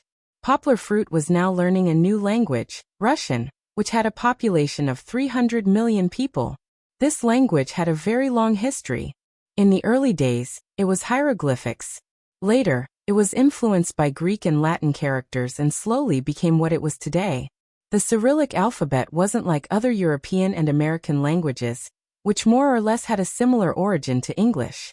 It could be said that it had its own unique way of writing and pronouncing. Poplar Fruit found it very difficult to learn. Compared to the past when learning French and Spanish was easy, the difficulty factor now was many times higher. However, for Poplar Fruit, who had a monstrous memory, it was only a matter of time before he defeated them, wasn't it? Kiki seemed to be very active in this small playground that her father had painstakingly created. Poplar Fruit was reading and would look at Kiki every few minutes. As a result, every time he looked at her, she would move her little but to a different position. Fortunately, Poplar Fruit had already surrounded the entire amusement park. Kiki could only move within the range of the living room. No matter how she crawled, she wouldn't crawl to a dangerous place outside. Bang! Suddenly, there was a small muffled sound. Poplar Fruit was shocked. He looked up and saw that Kiki had bumped into the leg of the coffee table. This girl must have been crawling on the ground and didn't look in front, so she bumped into it. Although he had used a cotton pad as a protective measure, who knew if this protective measure would work? Didn't the car have protective measures? Collision bars, protective air cushions, and so on. With such comprehensive protection, if the car were to speed up, wouldn't the car crash and people die? Poplar Fruit quickly stood up and went to see how his daughter was doing. However, before Poplar Fruit went to Kiki's side, Kiki sat up by herself. She didn't cry. She touched her head, then lowered her head and touched the leg of the coffee table. Then she laughed happily. Poplar Fruit squatted down and touched his daughter's little head. When he didn't find any swelling, he was relieved. However, when he saw her laughing foolishly, Poplar Fruit was both angry and amused. He rubbed her hair and scolded her in his heart. Little fool. Poplar Fruit went back to reading. Not long after he sat down, the harassment came. Kiki actually abandoned all her toys and crawled over on her hands and feet. Like a little pig, she buried her head in the crook of her father's arm. Her big eyes looked around to see what her father was doing. Yongwa patted her little but that didn't have much meat, and then carried her out. Kiki had a persevering spirit. Just as Poplar Fruit put her on the ground, she crawled over again. However, this time, Poplar Fruit didn't let her have her way. Poplar Fruit reached out his right hand and blocked Kiki's little head. No matter how hard Kiki tried to crawl, she couldn't get over. After struggling for a while, Chi-Chi turned around and crawled back to her toy mountain with a pout. Then she began to play again. Poplar Fruit checked on Kiki from time to time. Perhaps they had a telepathic connection. But when Poplar Fruit looked up, Kiki coincidentally turned her head. Seeing her father's gaze, Kiki giggled. Ever since she found out that her father was watching her, Kiki started to be restless again. He didn't know how her little brain worked. She actually knew how to tease her father at such a young age. Of course, it was also possible that Kiki was just doing something that made her happy. When Poplar Fruit looked up again, Kiki was gone. She hid. Poplar Fruit only needed to glance around to find the little rascal's trace. Chi-Chi squeezed herself into a small gap between the sofa and the back wall. However, her hiding was too unprofessional. Like an ostrich escaping for its life, she squeezed her head into the small gap without caring about her tail. Her little butt was still swaying outside. Poplar Fruit found it funny and didn't expose her. He very cooperatively called out, "Kiki." At this time, Kiki squeezed out of the gap in the sofa and raised her little head. Poplar Fruit saw this and couldn't stop laughing. She looked at her father leaning forward and back, and her big eyes revealed a proud smile. However, she didn't know that Poplar Fruit was laughing because her current appearance was too funny. Her face was covered in dust, and her thin hair was all standing up due to the static electricity from the sofa. She was exactly like a disheveled head and a dusty face. She was just like a little beggar. Too cute. She was cute, but he had to give her a bath again.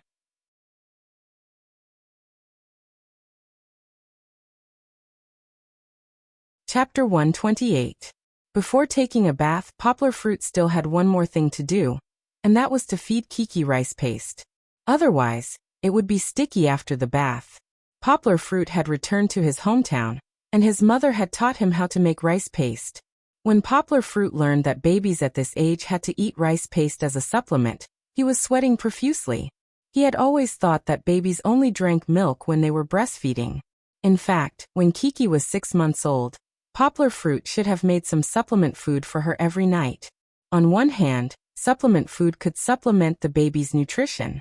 On the other hand, it could also train Kiki's chewing and swallowing ability. Although it was a little late to start now, it was not too late to mend the pen after the sheep had been lost. Before reading the book, the rice had been washed and soaked in a small pot. After running for so long, it had become soft. He lit the fire and boiled it. At this time, Poplar Fruit was not idle. He took out an egg, washed it, and boiled it in another pot. The boiled egg was peeled while it was hot. Although it was not the first time he peeled the egg, the hot egg still scalded Poplar Fruit and made Kiki, who was next to him, laugh. The peeled egg was white and tender, just like Kiki's skin. It was like an exquisite work of art. But the hateful Poplar Fruit still wanted to destroy it. He peeled the egg white, and while peeling he stuffed the broken egg white into his mouth. He also licked his fingers. Egg white was not a good delicacy for a baby who was still very young. The baby's digestive tract barrier was not fully developed, and the protein molecules in the egg white were small. It was easy for it to enter the blood through the intestinal mucosa, and then it would cause allergic reactions, such as skin eczema and hives. In the end, only the round egg yolk was left.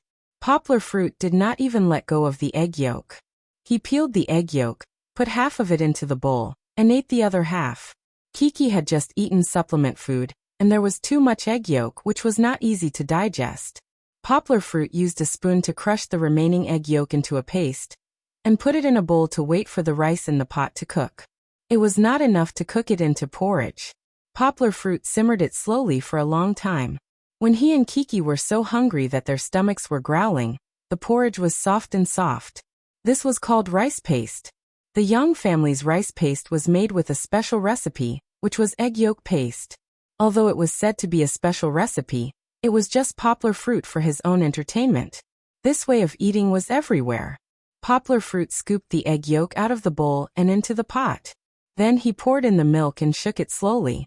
Although the steps looked complicated, in reality, the only thing left was less than half a bowl of egg yolk rice paste. It was pitifully little, but Kiki was really too small, so she could only eat so little. Poplar Fruit had thought of making more and eating the rest. However, after eating it once, Poplar Fruit felt that he did not like this bland liquid food, so he decisively gave up the idea.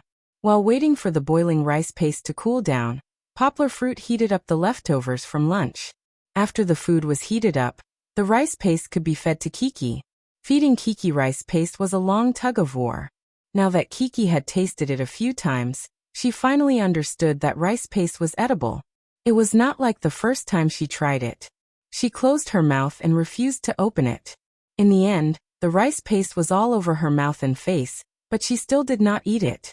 However, Kiki was still not used to eating rice paste. How could it taste better than milk? Milk was not so troublesome. She could just suck on the pacifier and drink it without any hindrance. Rice paste was different. Although it was liquid, there was still a volume. If Kiki did not chew it, it would be difficult for her to swallow it. Come Kiki, it's time for dinner. Poplar Fruit tried to tempt Kiki with his voice, but Kiki did not open her mouth. Kiki usually loved to laugh, but when she sat in the baby chair specially prepared for her, she subconsciously pursed her lips. Poplar Fruit moved his face closer, and stared into her watery eyes. He threatened. Kiki, open your mouth, do you hear me? Are you going to be obedient? I'm telling you, don't force me to make a move. If he is strong, he is strong. A cool breeze brushes the hills. If he is tyrannical, he is tyrannical.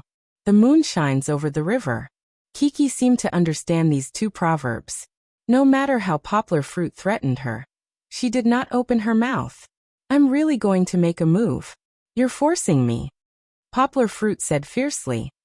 Poplar Fruit put down the bowl and spoon, rolled up his right sleeve, he did not have a sleeve at all, and then swung his right hand in a circle in the air.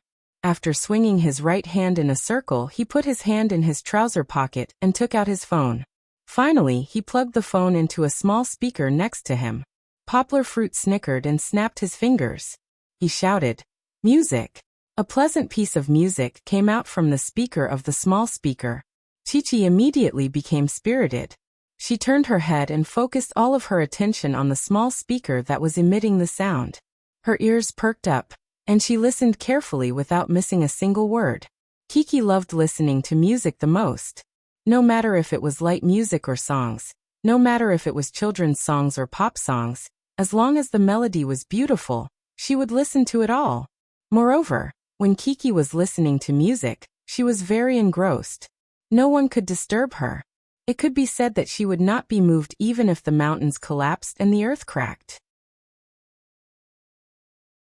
As she listened, Kiki's little mouth opened involuntarily.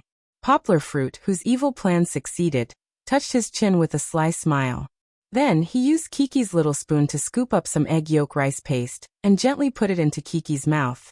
When it touched Kiki's little tongue, she could not help but close her mouth.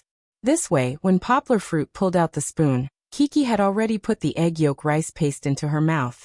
Kiki's mouth had the egg yolk rice paste that she did not like to eat. She glanced at this heartless father of hers with dissatisfaction. However, listening to the music was more important.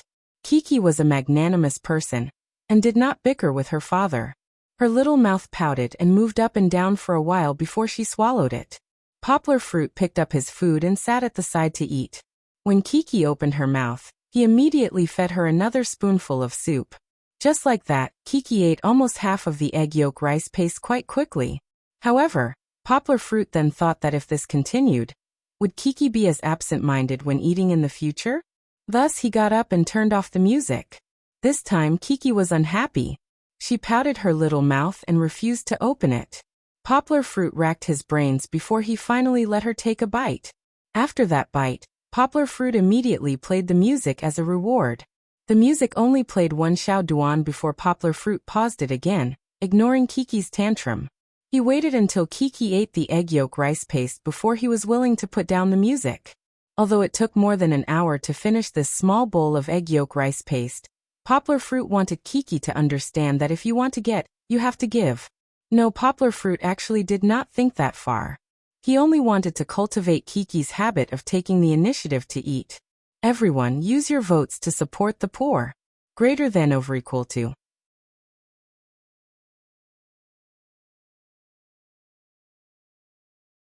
Chapter 129.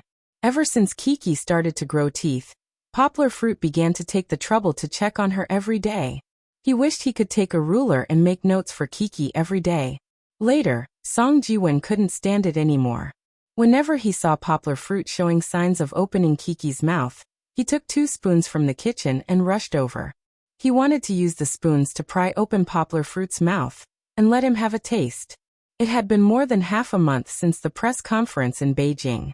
The sales results of the Chinese version of the biography of Steve Jobs had also been released. It was indeed very good. If you were modest, you could use the word hot to describe it. If you were honest, you could even use the word people come out to describe it. Dongxin Publishing was finally relieved from the tension and busyness. They also had time to send over 10 copies of Poplar Fruit sample books. Poplar Fruit lovingly stroked the book that seemed to emit the fragrance of ink. He sighed. The hard work of translating this book for more than a month was finally worth it. Although he was as tired as a dog for more than a month and didn't earn much, he felt the highest sense of achievement.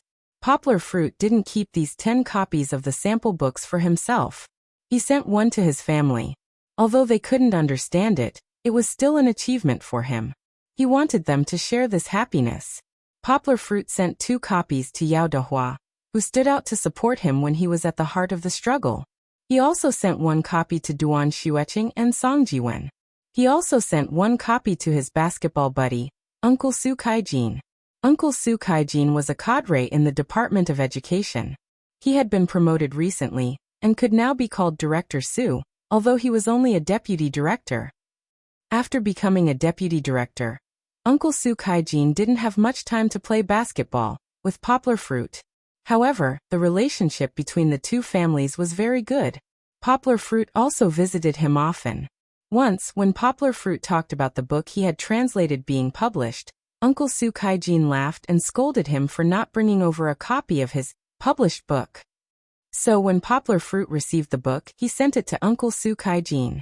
Uncle Su Kaijin had been in the field of education for many years, and could be considered half a scholar. When he received the book from Poplar Fruit, he couldn't put it down. On the one hand, it was translated by Poplar Fruit. On the other hand, this book was also a reference for him. After all, Poplar Fruit was also a feudal lord. He kaijin for the time being to give it to whom to give it to in the future.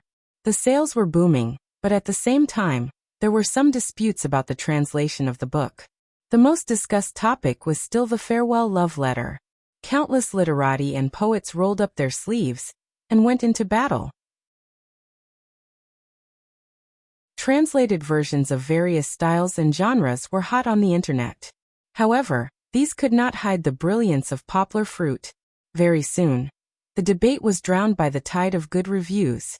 Everyone stopped thinking about the translation problem and really immersed themselves in the book.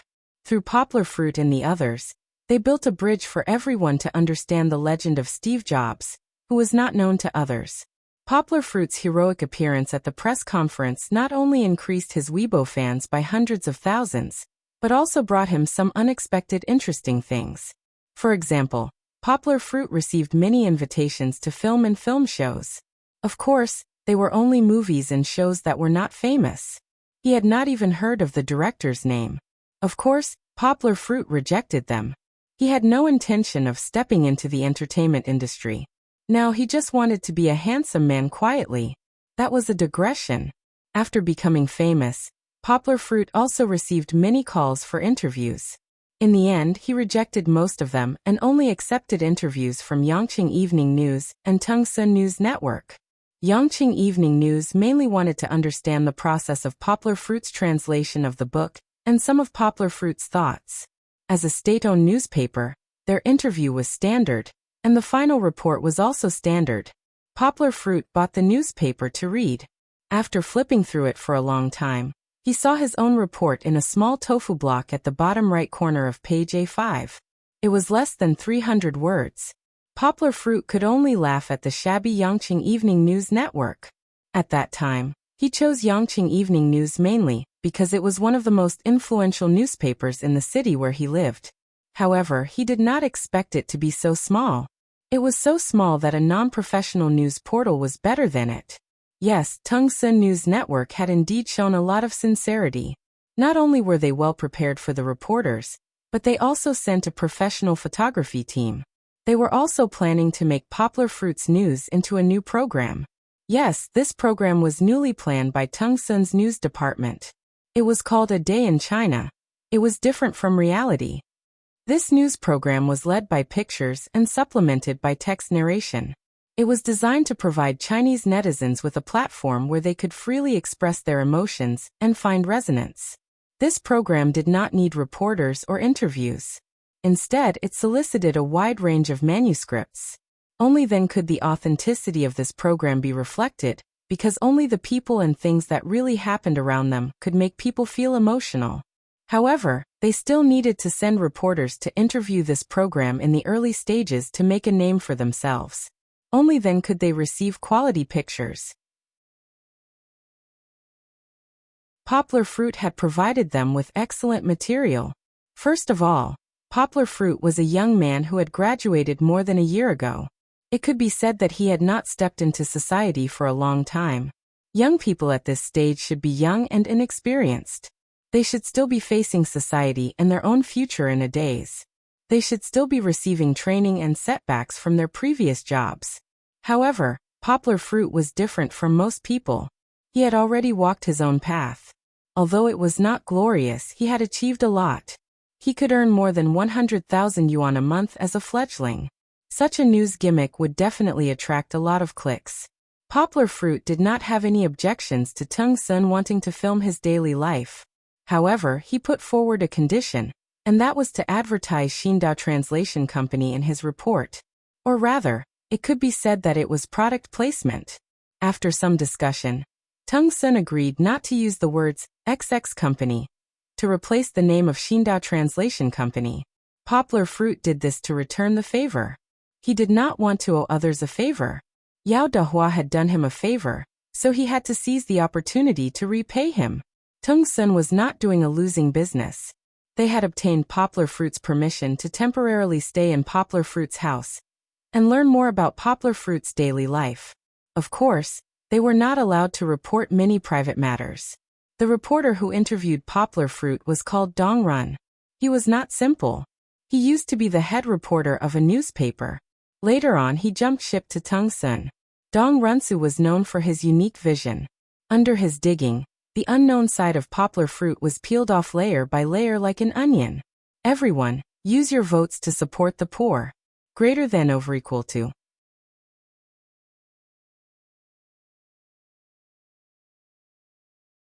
Chapter 130. Tungsun News Network's new program had yet to be launched, and Poplar Fruit, who had just sent the reporters away, had yet to enjoy 2 days of peace. Ardal, a French friend he had met in the capital, had come over.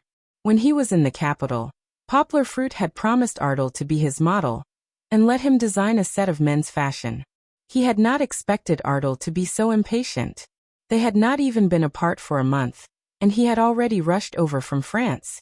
Givenchy had his own shop in Yongcheng, and he had also given a house to Ardal to use as a temporary studio. Why was it temporary? When Poplar Fruit arrived, he saw that the studio was too simple and crude. Although the house was a 2-story building in the Creative Technology Park, the interior decoration was simply undecorated. It was a rough house, and the floor was made of rough cement. Although it was not as good as his studio in France, Ardal seemed to like this style quite a lot. In his eyes, an overly luxurious studio would affect his creations, because if his eyes were filled with other people's designs, his mind would not be pure enough. Therefore, when he arrived, he only asked people to arrange for daily necessities on the second floor. The first floor was completely random. The drawings were strewn everywhere, and the various brushes on the table were crooked. He did not clean up at all, and no one dared to do so. When Ardal was at work, he was a geek, who flew into a rage. The only compromise Ardal made was to put a huge crib in the studio on the first floor. The crib was so big that Kiki could crawl around and play in it. Even though Poplar Fruit strongly objected, he still asked people to buy a lot of toys for Kiki to play in. Ardal's actions had nothing to do with whether he liked children or not. His original intention was not to please Kiki. He mainly wanted Poplar Fruit to be at ease and cooperate with his work, instead of thinking about his daughter all day long and wanting to go home all day long. This showed how important Poplar Fruit was to Ardal. Poplar Fruit had a lot of questions about this. Isn't it just a model? Why did he act like he cared so much? Poplar Fruit was not a professional model. There were so many excellent models in the world, and there were so many models with Asian faces. Why did Ardal favor Poplar Fruit so much? Your temperament is one of a kind. Ardal explained to Yonghua without raising his head while holding the paintbrush in his hand. What Ardal liked was Poplar Fruit's youthful and academic temperament. Among them, the most important was academics. As the old saying goes, if you have knowledge, you will naturally be magnificent. When Poplar Fruit came out of school, he did not have such a temperament. It was only after he started to read a lot and gained a lot of knowledge and experience that he developed naturally. There was confidence here, but it was not entirely confidence. There was also a scholarly air, and a rich and beautiful complexion. This was a temperament that radiated from the inside out.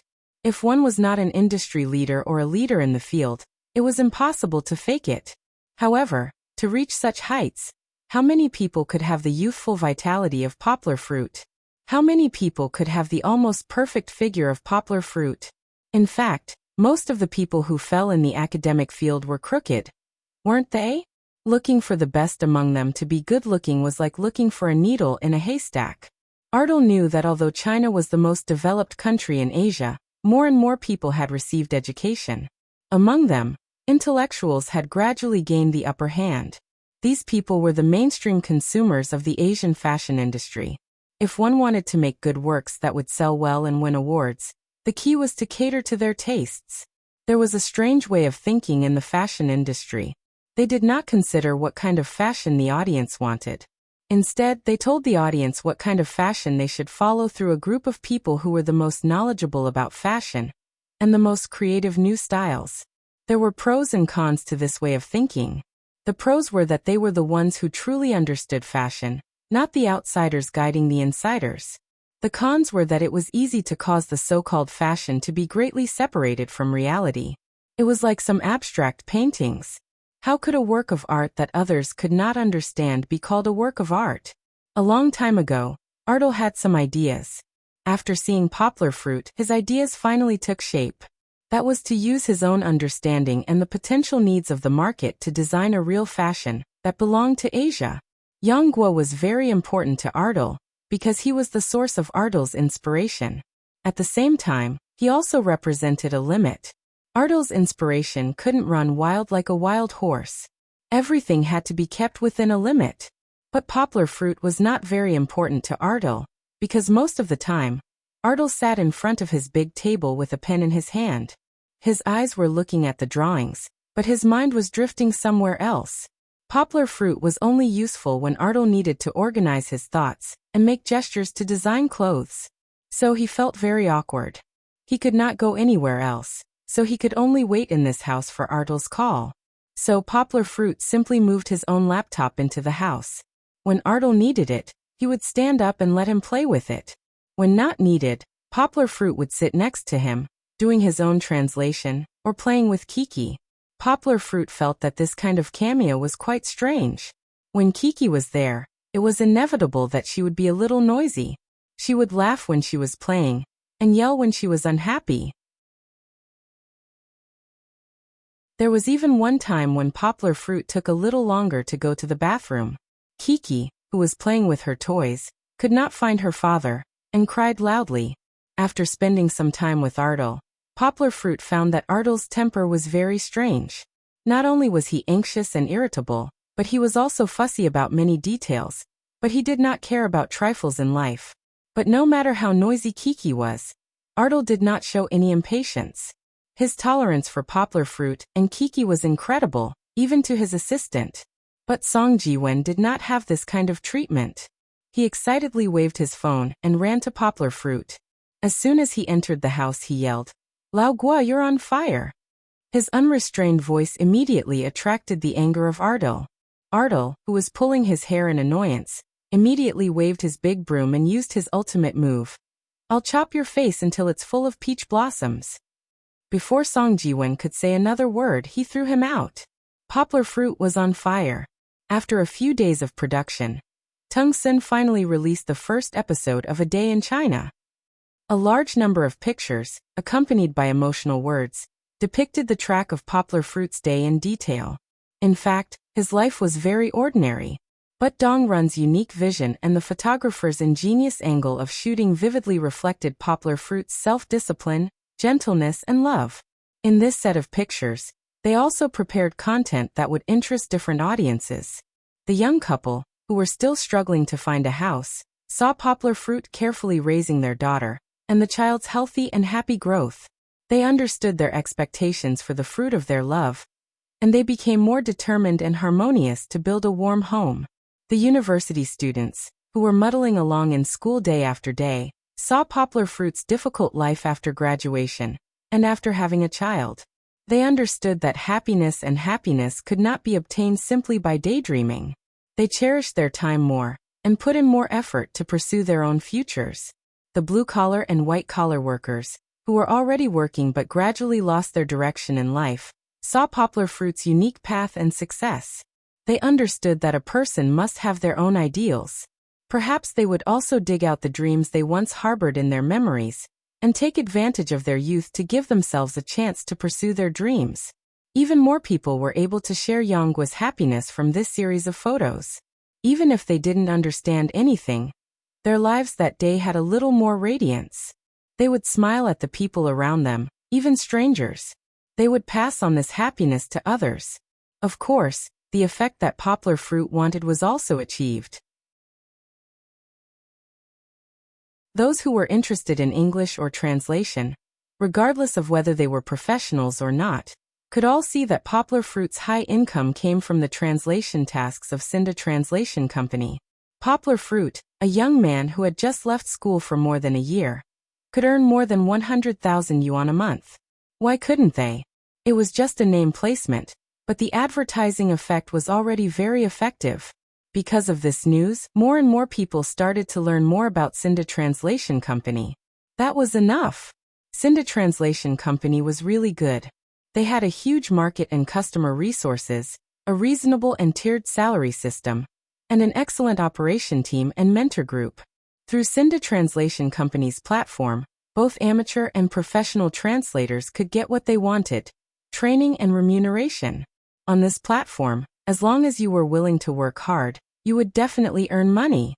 Full-time bronze medal translators could earn 4,000 to 8,000 yuan a month, and silver medal translators could earn up to 20,000 to 30,000 yuan a month. As for the gold medal translators, it depends on their capabilities.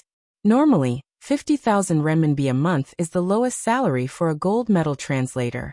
For someone like Yang Guo, who is very capable and fast at translating, earning 150,000 to 200,000 renminbi a month is not a dream. Therefore, Cinda Translation Company did not lack ability, nor did they lack the conditions to attract translators. It was just that in the big market of the country, they still lacked a little fame. And this time it was an important opportunity for Yao Dehua to spread out his business. Later on, Yao Dehua also sighed with emotion. It was just a drop of water, but Yang Guo had repaid it with a gushing spring and even a gushing tide. This friendship was really worth it.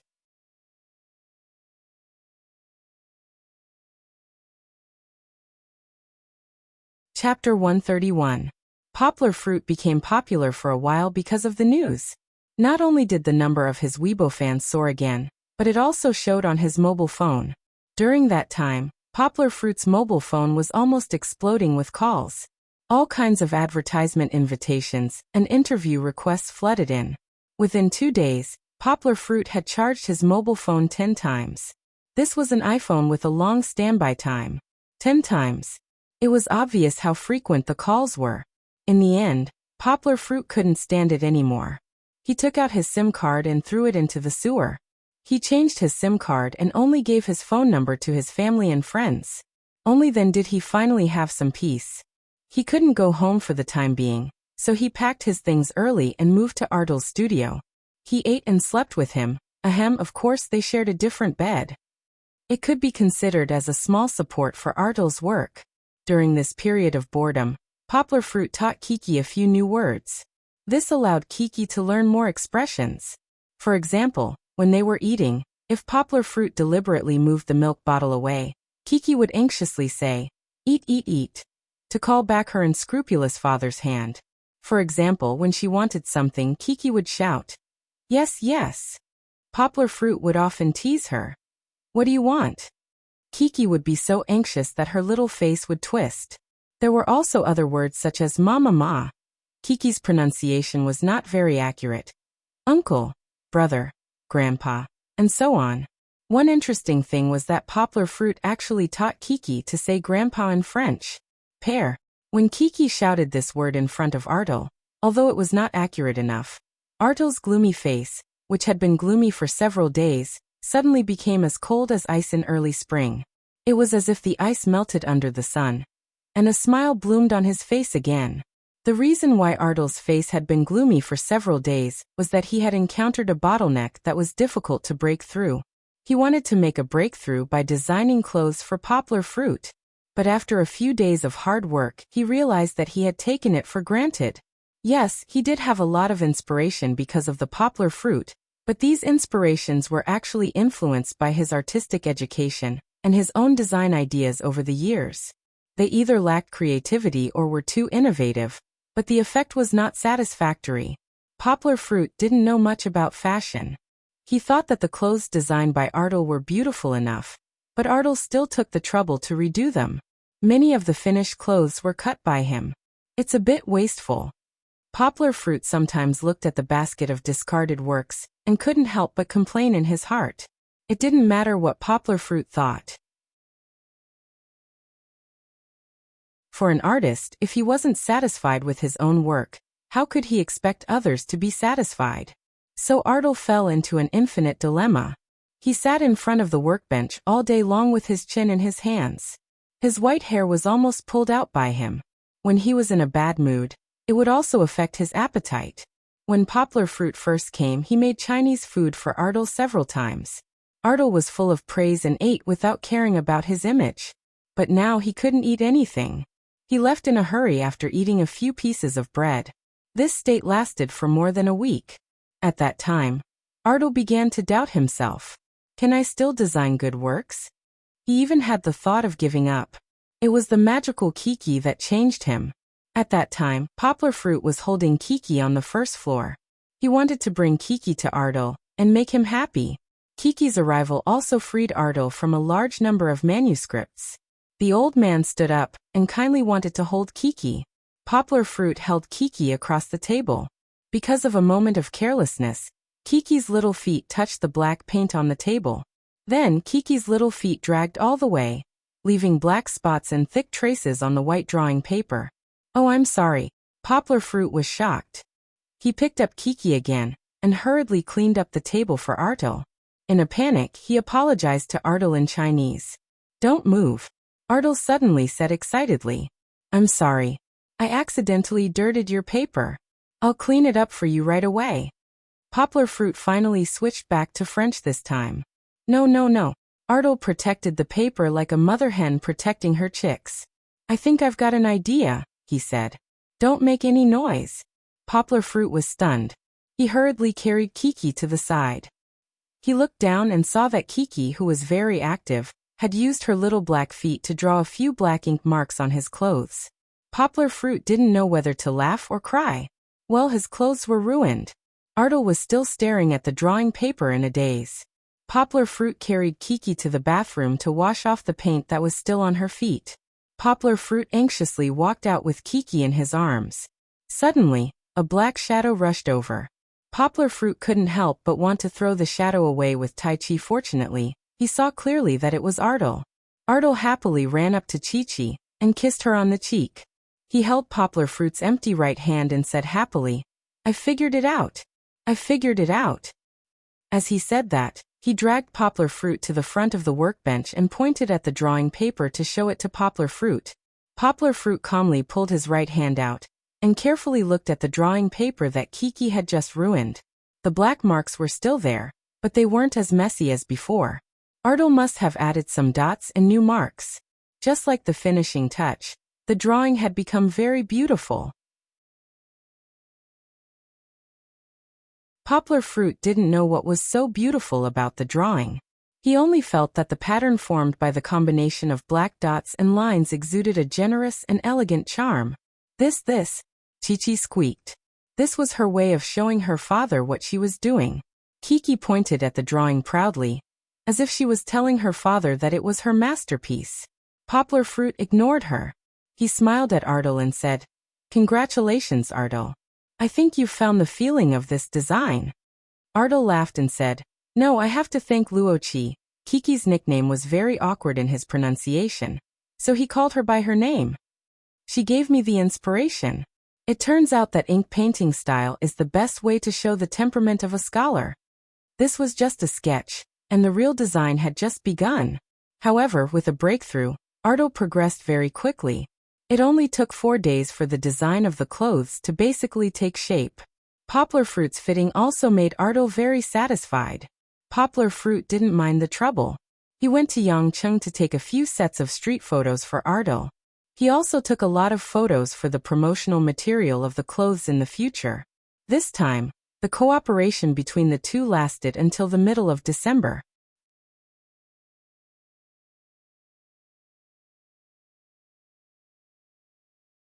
Chapter 132. There was no need to discuss whether Poplar Fruit was a blockhead or not.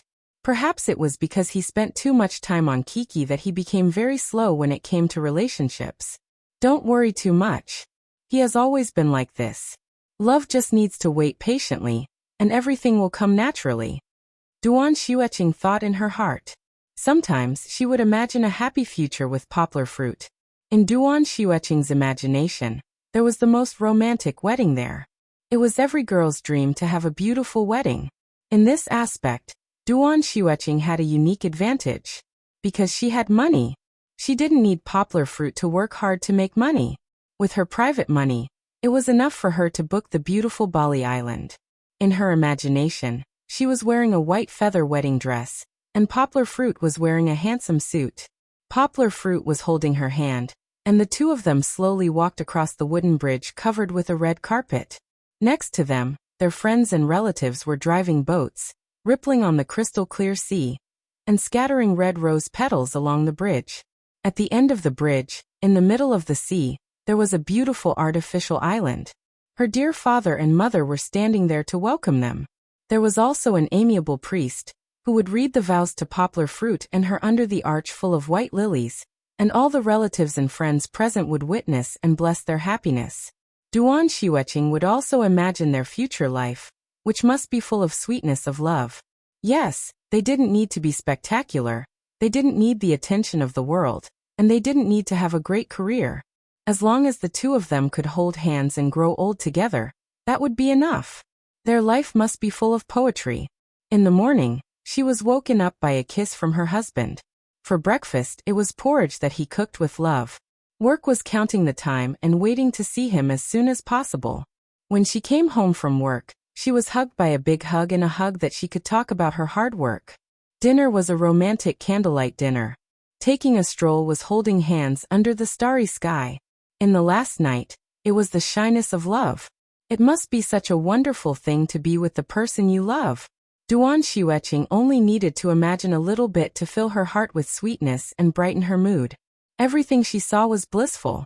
Therefore, even if Poplar Fruit didn't understand her feelings for the time being, it didn't matter. She was willing to continue waiting until the moment she could hug him. Duan Shiweqing was like a princess in the Duan family. It was not an exaggeration to say that she was the bright moon surrounded by stars. Her world was as simple as a fairy tale. However, was love really something that could be waited for? Perhaps this was the case in the beautiful fairy tale world. After dinner, it was almost time for Duan Shiweqing to go home. Winter nights were not like summer nights. At night, the cold wind whistled outside. Other than those who had to work hard to run small businesses, there was almost no one on the streets. It was empty, and the whole world was like the end of the world.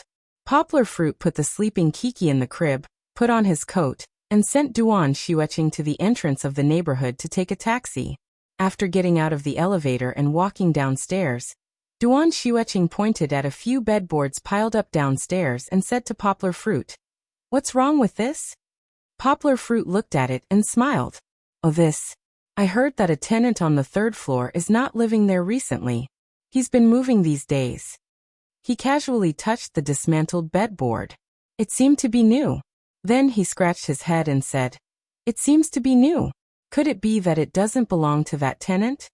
Duan Shiweqing stood quietly at the side, her hands tucked into her cute pink bunny gloves. The reason why she said tucked was because this pair of cotton gloves was connected to a long cotton string, hanging down from her neck like two small pockets. Poplar Fruit continued his analysis. "It should be a new one from the property management. He'll change it when he moves out. The property management here is pretty good. They don't use things that others have used to fool people. When I came over, the bedboards were all new." Of course it was good. This was a high-end apartment building. The rent was 1 or 2,000 yuan more expensive than ordinary houses outside. If the service was not good, would people still come to rent it? One had to know that those who could afford to rent here were not poor people. What they wanted was a more comfortable environment. Haha, isn't it much better than the place you're living in now? Poplar Fruit looked at Duan Shiweqing and laughed. Duan Shiweqing nodded her head lightly and answered simply. Poplar Fruit walked with her and said, "The property management in the neighborhood you're living in now is self-managed.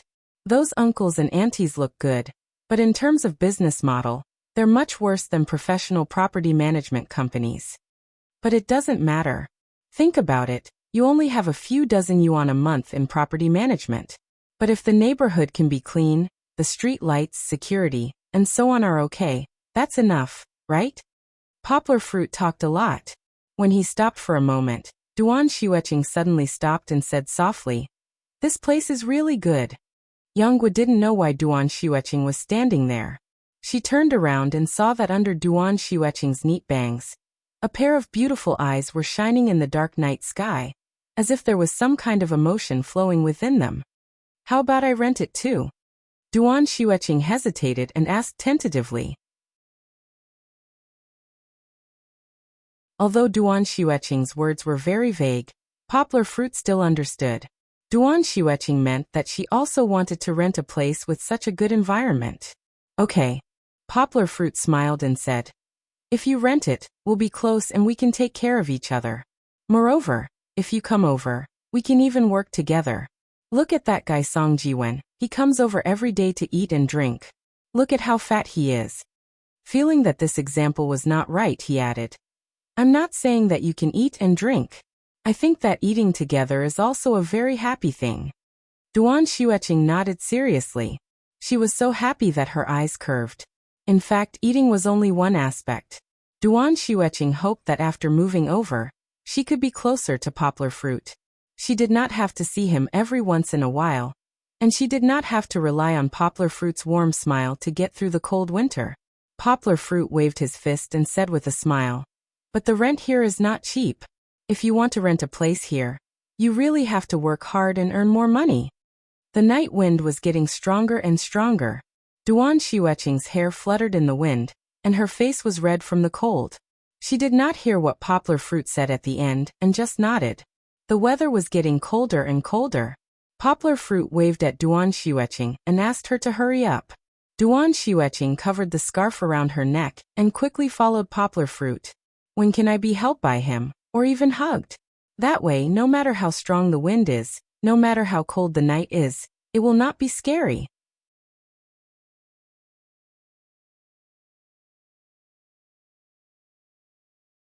Chapter 133. After Duan Xueqing went back, she really started asking about the rent of the apartment. Poplar Fruit's apartment was still in short supply. Since there were people moving out now, if possible, they wanted to quickly get a place. Before the Chinese New Year, Duan Xueqing was a little busy at work. If she moved there before then, she wouldn't have time to adapt to the changes. It wasn't realistic, but she wanted to occupy a place first. Otherwise, there wouldn't be any place left in the future. Duan Xueqing had signed a one-year contract with the old house. It was still a long time before the contract expired. However, she didn't care about the deposit of a few thousand yuan. She also didn't care about the rent that would be wasted temporarily. After all, Duan Xueqing was a little rich woman. She still had a huge sum of money in her hands. After Duan Xueqing's mother went back last time, she couldn't help but come over again. She felt sorry for her daughter, so she gave her daughter 2 million yuan in pocket money and told her to rent a better apartment and buy a car and clothes for herself. Mother Duan felt that as the little princess of a rich family, it was fine if Duan Xueqing didn't squander money. But how could she be so thrifty and strict with herself? If the old folks in her hometown found out about this, they might criticize her behind her back. They might say that the Duan family favored boys over girls and didn't treat their daughter as a human. Poplar Fruit didn't know what Duan Xueqing was thinking. He thought that Duan Xueqing was just saying it casually. How long had it been since Duan Xueqing graduated? Even if she was a civil servant, it would be impossible for her to live in a high-end apartment that cost a few thousand yuan a month in less than half a year.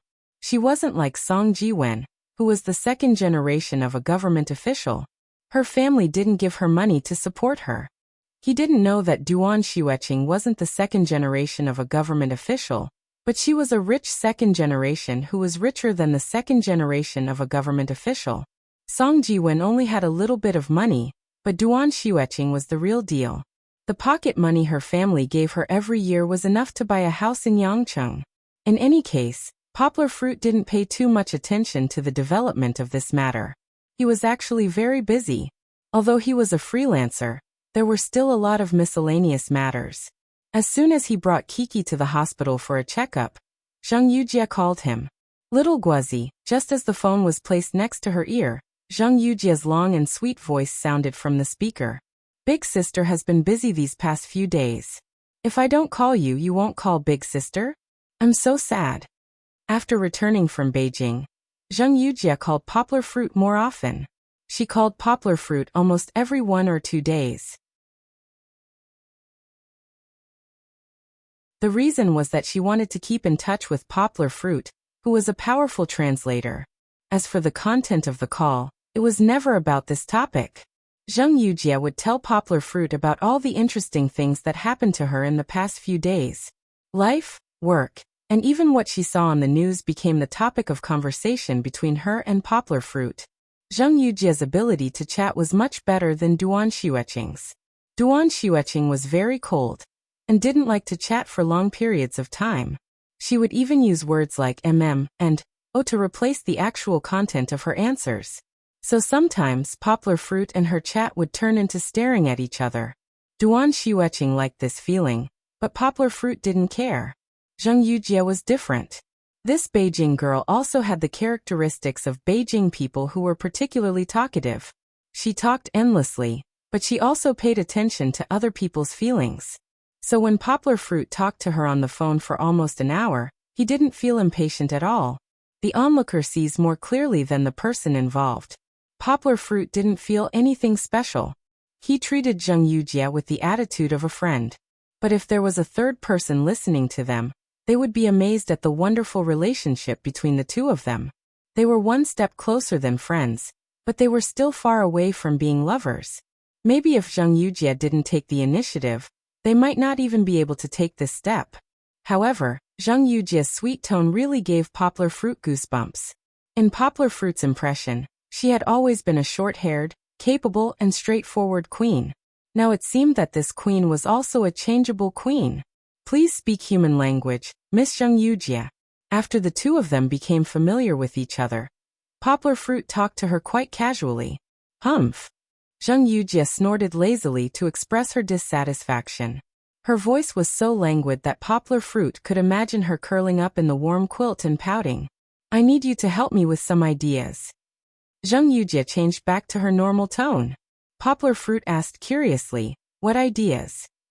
He thought for a moment and then said, is it about the book import report you mentioned a few days ago?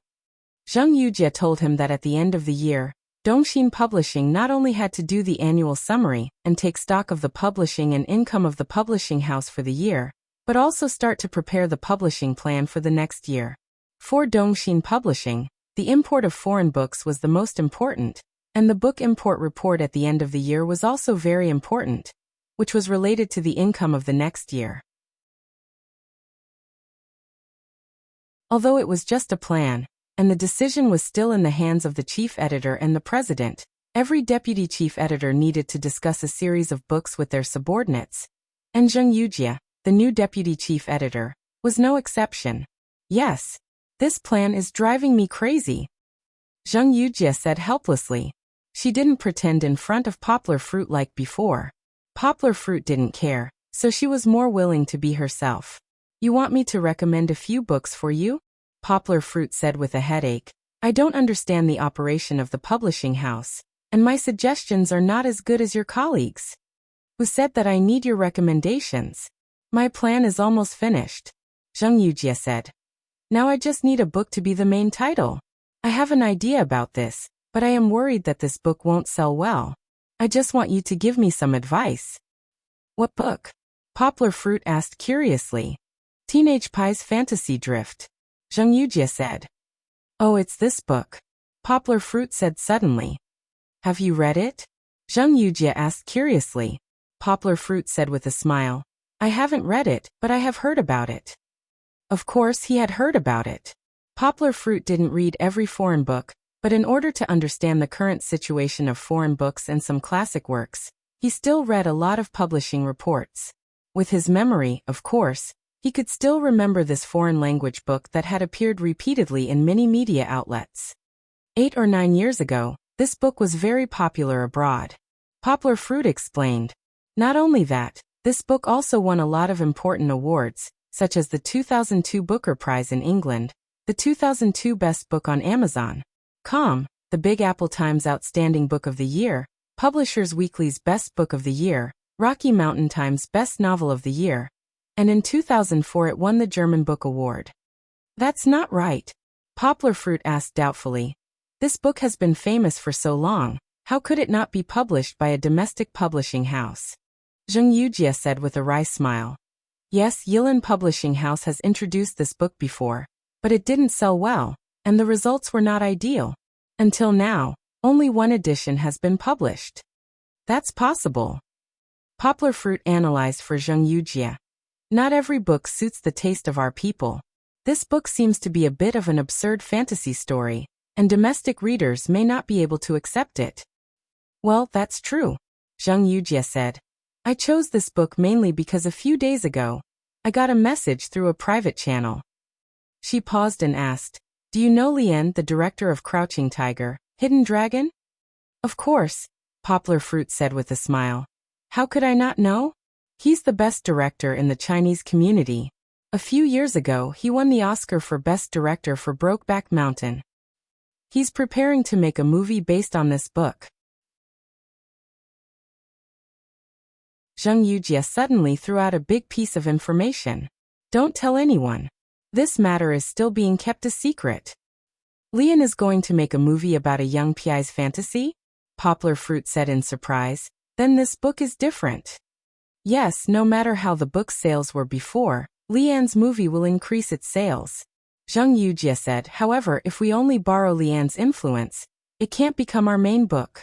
Moreover, there's no way for me to persuade the editor-in-chief to trade back the publishing rights of this book. You want to ask my opinion? Poplar Fruit asked. Yes. Zheng Yujie was lying on the big bed in her house in Beijing.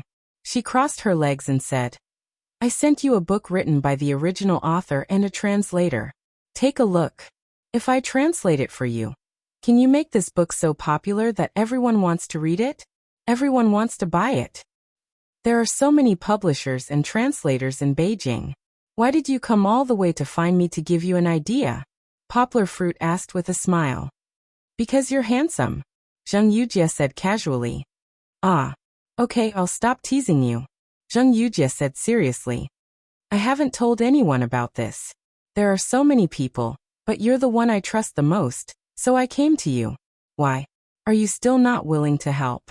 The one I trust the most, Poplar Fruit was inexplicably touched. He froze for a moment, then smiled gently and said, Sister Yujie thinks so highly of you. Of course, I'm willing to help. Don't worry, I'll definitely take good care of it for you. Don't put too much pressure on yourself. Zheng Yujie said.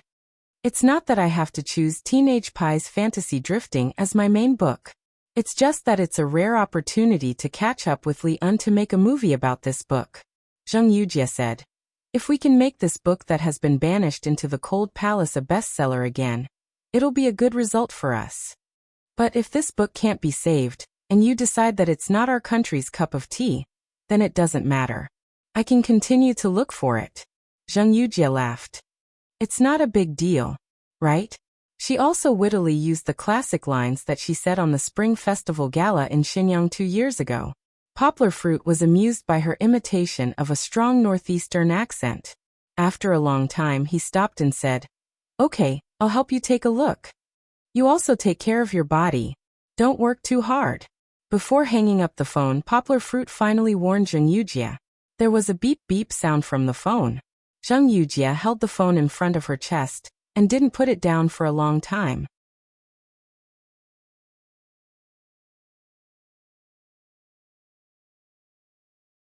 Chapter 134. In the blink of an eye, it was already the end of 2011. Kiki was almost 8 months old. Thinking back to the time when she was a wrinkled baby, under the care of her father, Poplar Fruit, she had grown into a little girl who could crawl and talk. Chi-Chi loved to smile, and when she smiled, her 2 front teeth were exposed. Her white teeth were very dazzling, and Yangguo was very satisfied. Every day, she thought that when she grew a little older, she could find a way to make delicious food for Chi-Chi.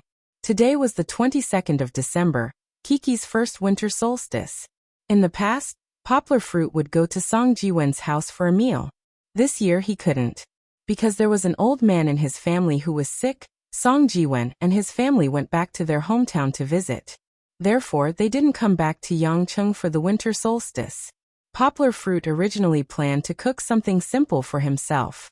This winter solstice wasn't a big deal. However, when Poplar Fruit came back from his morning exercise, he received a call from his big brother, Hewenjua. Brother Yang. Hewenjua's rough voice came from the phone. How is it? Do you have any plans for the winter solstice? After returning from his hometown, Hiwunjua might have been out on a mission and didn't have time to contact him. More than a week ago, he wanted to invite Poplar Fruit to his house. However, Poplar Fruit was worried about Kiki's cold and didn't want to take her out, so he declined. Big brother are you guys off today? Poplar Fruit laughed. I'm all alone in Yangcheng. How could I have any plans? How's the child's cold? How is it? Do you want to come over for a meal? Your sister-in-law is cooking today. Hiwunjua said. That's great. I haven't been to Big Brother's house yet, so I'll go over for a meal today, Poplar Fruit said with a smile. Kiki's cold has already recovered. Tell me the address and I'll go over now. No, it's troublesome to take a taxi. I'll drive over to pick you up. Hiwunjua arranged everything for Poplar Fruit without any explanation. As soon as he finished speaking, he hung up the phone. Poplar Fruit shook his head. He didn't know what to do with his straightforward brother. He packed up Kiki's things and put them in a small bag. Kiki was also dressed neatly. She was wearing a more fashionable one-piece cow coat. Even the hat was connected. Kiki looked like she was in a sleeping bag. Poplar Fruit was still worried, so he wrapped the straps with a small quilt. Kiki was wrapped up tightly, and only her two big eyes could be seen rolling around. When Hiwunjua arrived, Poplar Fruit carried the small bag and went downstairs. Hiwunjua's car was a Land Rover Range Rover with a military license plate. It looked like Hiwunjua's character. It was domineering but calm, rough but stylish. When he drove, the sound of the car was like a tiger's roar. It was majestic. Many women didn't like Land Rovers. In their eyes, such a car without a beautiful curve was ugly. This was normal. What did women like? Jewelry, cosmetics, beautiful clothes. These were all small, exquisite, and colorful. Men, on the other hand, were born with the smell of machinery in their bones. They liked guns and machines. An off-road vehicle like the Land Rover was made for men. They were dynamic, full of momentum, and very sensitive to control. They could satisfy men's desire for power. Yangua also fell in love with the Land Rover at first sight. Perhaps it was because he had stayed in the city for too long. He longed to be able to drive such a car. It was like riding a wild horse, galloping through the grassland.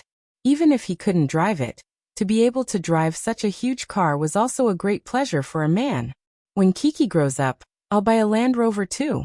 Poplar Fruit got in the car and touched it enviously. He secretly made up his mind. Poplar Fruit could still afford a Land Rover. A brand new Land Rover Range Rover was only 600,000 yuan. If it was a sports version, it would be a little more than 1,000,000 yuan. Poplar Fruit's 2 months of translation fees and the money from Ardal were about 1,200,000 yuan. If Kiki wasn't too young and couldn't take care of her while driving, Poplar Fruit would definitely buy one. When they arrived at Hiwunjua's house, Poplar Fruit realized that his brother was so rich. He lived in the villa area of Dongshan Mountain, a 2-story red brick villa with a garden. When the car stopped at the door, Poplar Fruit felt a sense of elegance and wealth. Big Brother said that he was the captain of a special force in Yangcheng's military. His rank shouldn't be too high. At most, he should be a colonel, right? Poplar Fruit muttered in his heart. He didn't know much about military ranks, so he was just guessing. But no matter what his rank is, how could he be rich enough to drive a nice car and live in a luxurious house? Could it be that there's some corruption involved? Hiwunjua seemed to have seen through Poplar Fruit's thoughts. He laughed heartily and said, "This house was assigned to my father by the country. He's not at home today. Come in, let me introduce you." Poplar Fruit scratched his head awkwardly and followed Hiwunjua into the yard. Ring ring ring. A large wolf dog with a bell around its neck ran briskly to Hiwunjua's side. It rubbed its head against Hiwunjua's thigh. It was affectionate with Hiwunjua while vigilantly looking at Poplar Fruit. Unlike other dogs, its eyes were very sharp, but it didn't bark to scare people. "This is Big Black." Hiwunjua squatted down and affectionately pulled the corner of its mouth back. "He's a meritorious military dog in our army. He just retired at the beginning of this year." Hiwunjua let Big Black sniff Poplar Fruit's scent and smiled. "Don't be afraid. Big Black is very smart. He knows that you're a guest." After that, he let Big Black go back to its little nest. At this time, A woman who was about the same age as Wenjua came out of the garden. She was wearing a straw hat and carrying a dirty empty bucket. If it weren't for the quiet and elegant temperament on her face, Poplar Fruit would have thought that she was a rural woman. Is this Poplar Fruit? She walked out with the help of a tree and looked at Poplar Fruit and Wenjua with a smile. Yes. Wenjua laughed, grabbed the bucket from her hand, and said, Poplar Fruit, this is your sister-in-law, Ji Xiaoyan. Ji as in Jizhou, Xiao as in spring sleep, De Yen as in flying south, Ji Xiaoyan added. Hello, sister-in-law. Poplar Fruit quickly greeted her. You don't have to be so polite. Ji Xiaoyan's personality was very gentle. Her voice wasn't as rough as Wenjua's. Instead, it had a hint of southern grace, although her accent sounded more like a northeasterner. She then said, Wenjua has mentioned you to me many times. I heard that if it weren't for you last time, Wenjua would have died. I really don't know how to thank you. Poplar Fruit shook his hand and said, No. In that kind of dangerous situation, Big Brother he and I advanced and retreated together. There's no need to talk about who saved who. Hey, don't talk outside. It's cold. Don't let the children catch a cold. Come in. Wenjua smiled. He opened his arms and walked into the house with Poplar Fruit and Ji Xiaoyan. Everyone, use your votes to support the poor. Greater than over equal to that you're tuning in to the Li Mei's Wuxia Whispers YouTube channel. We're so grateful for your support, and don't forget to subscribe to join us on this incredible journey through captivating stories. Your generosity through donations truly makes a world of difference, as it's the primary source of revenue that allows me to expand and enhance this channel for you. Thank you from the bottom of my heart for being a part of this adventure.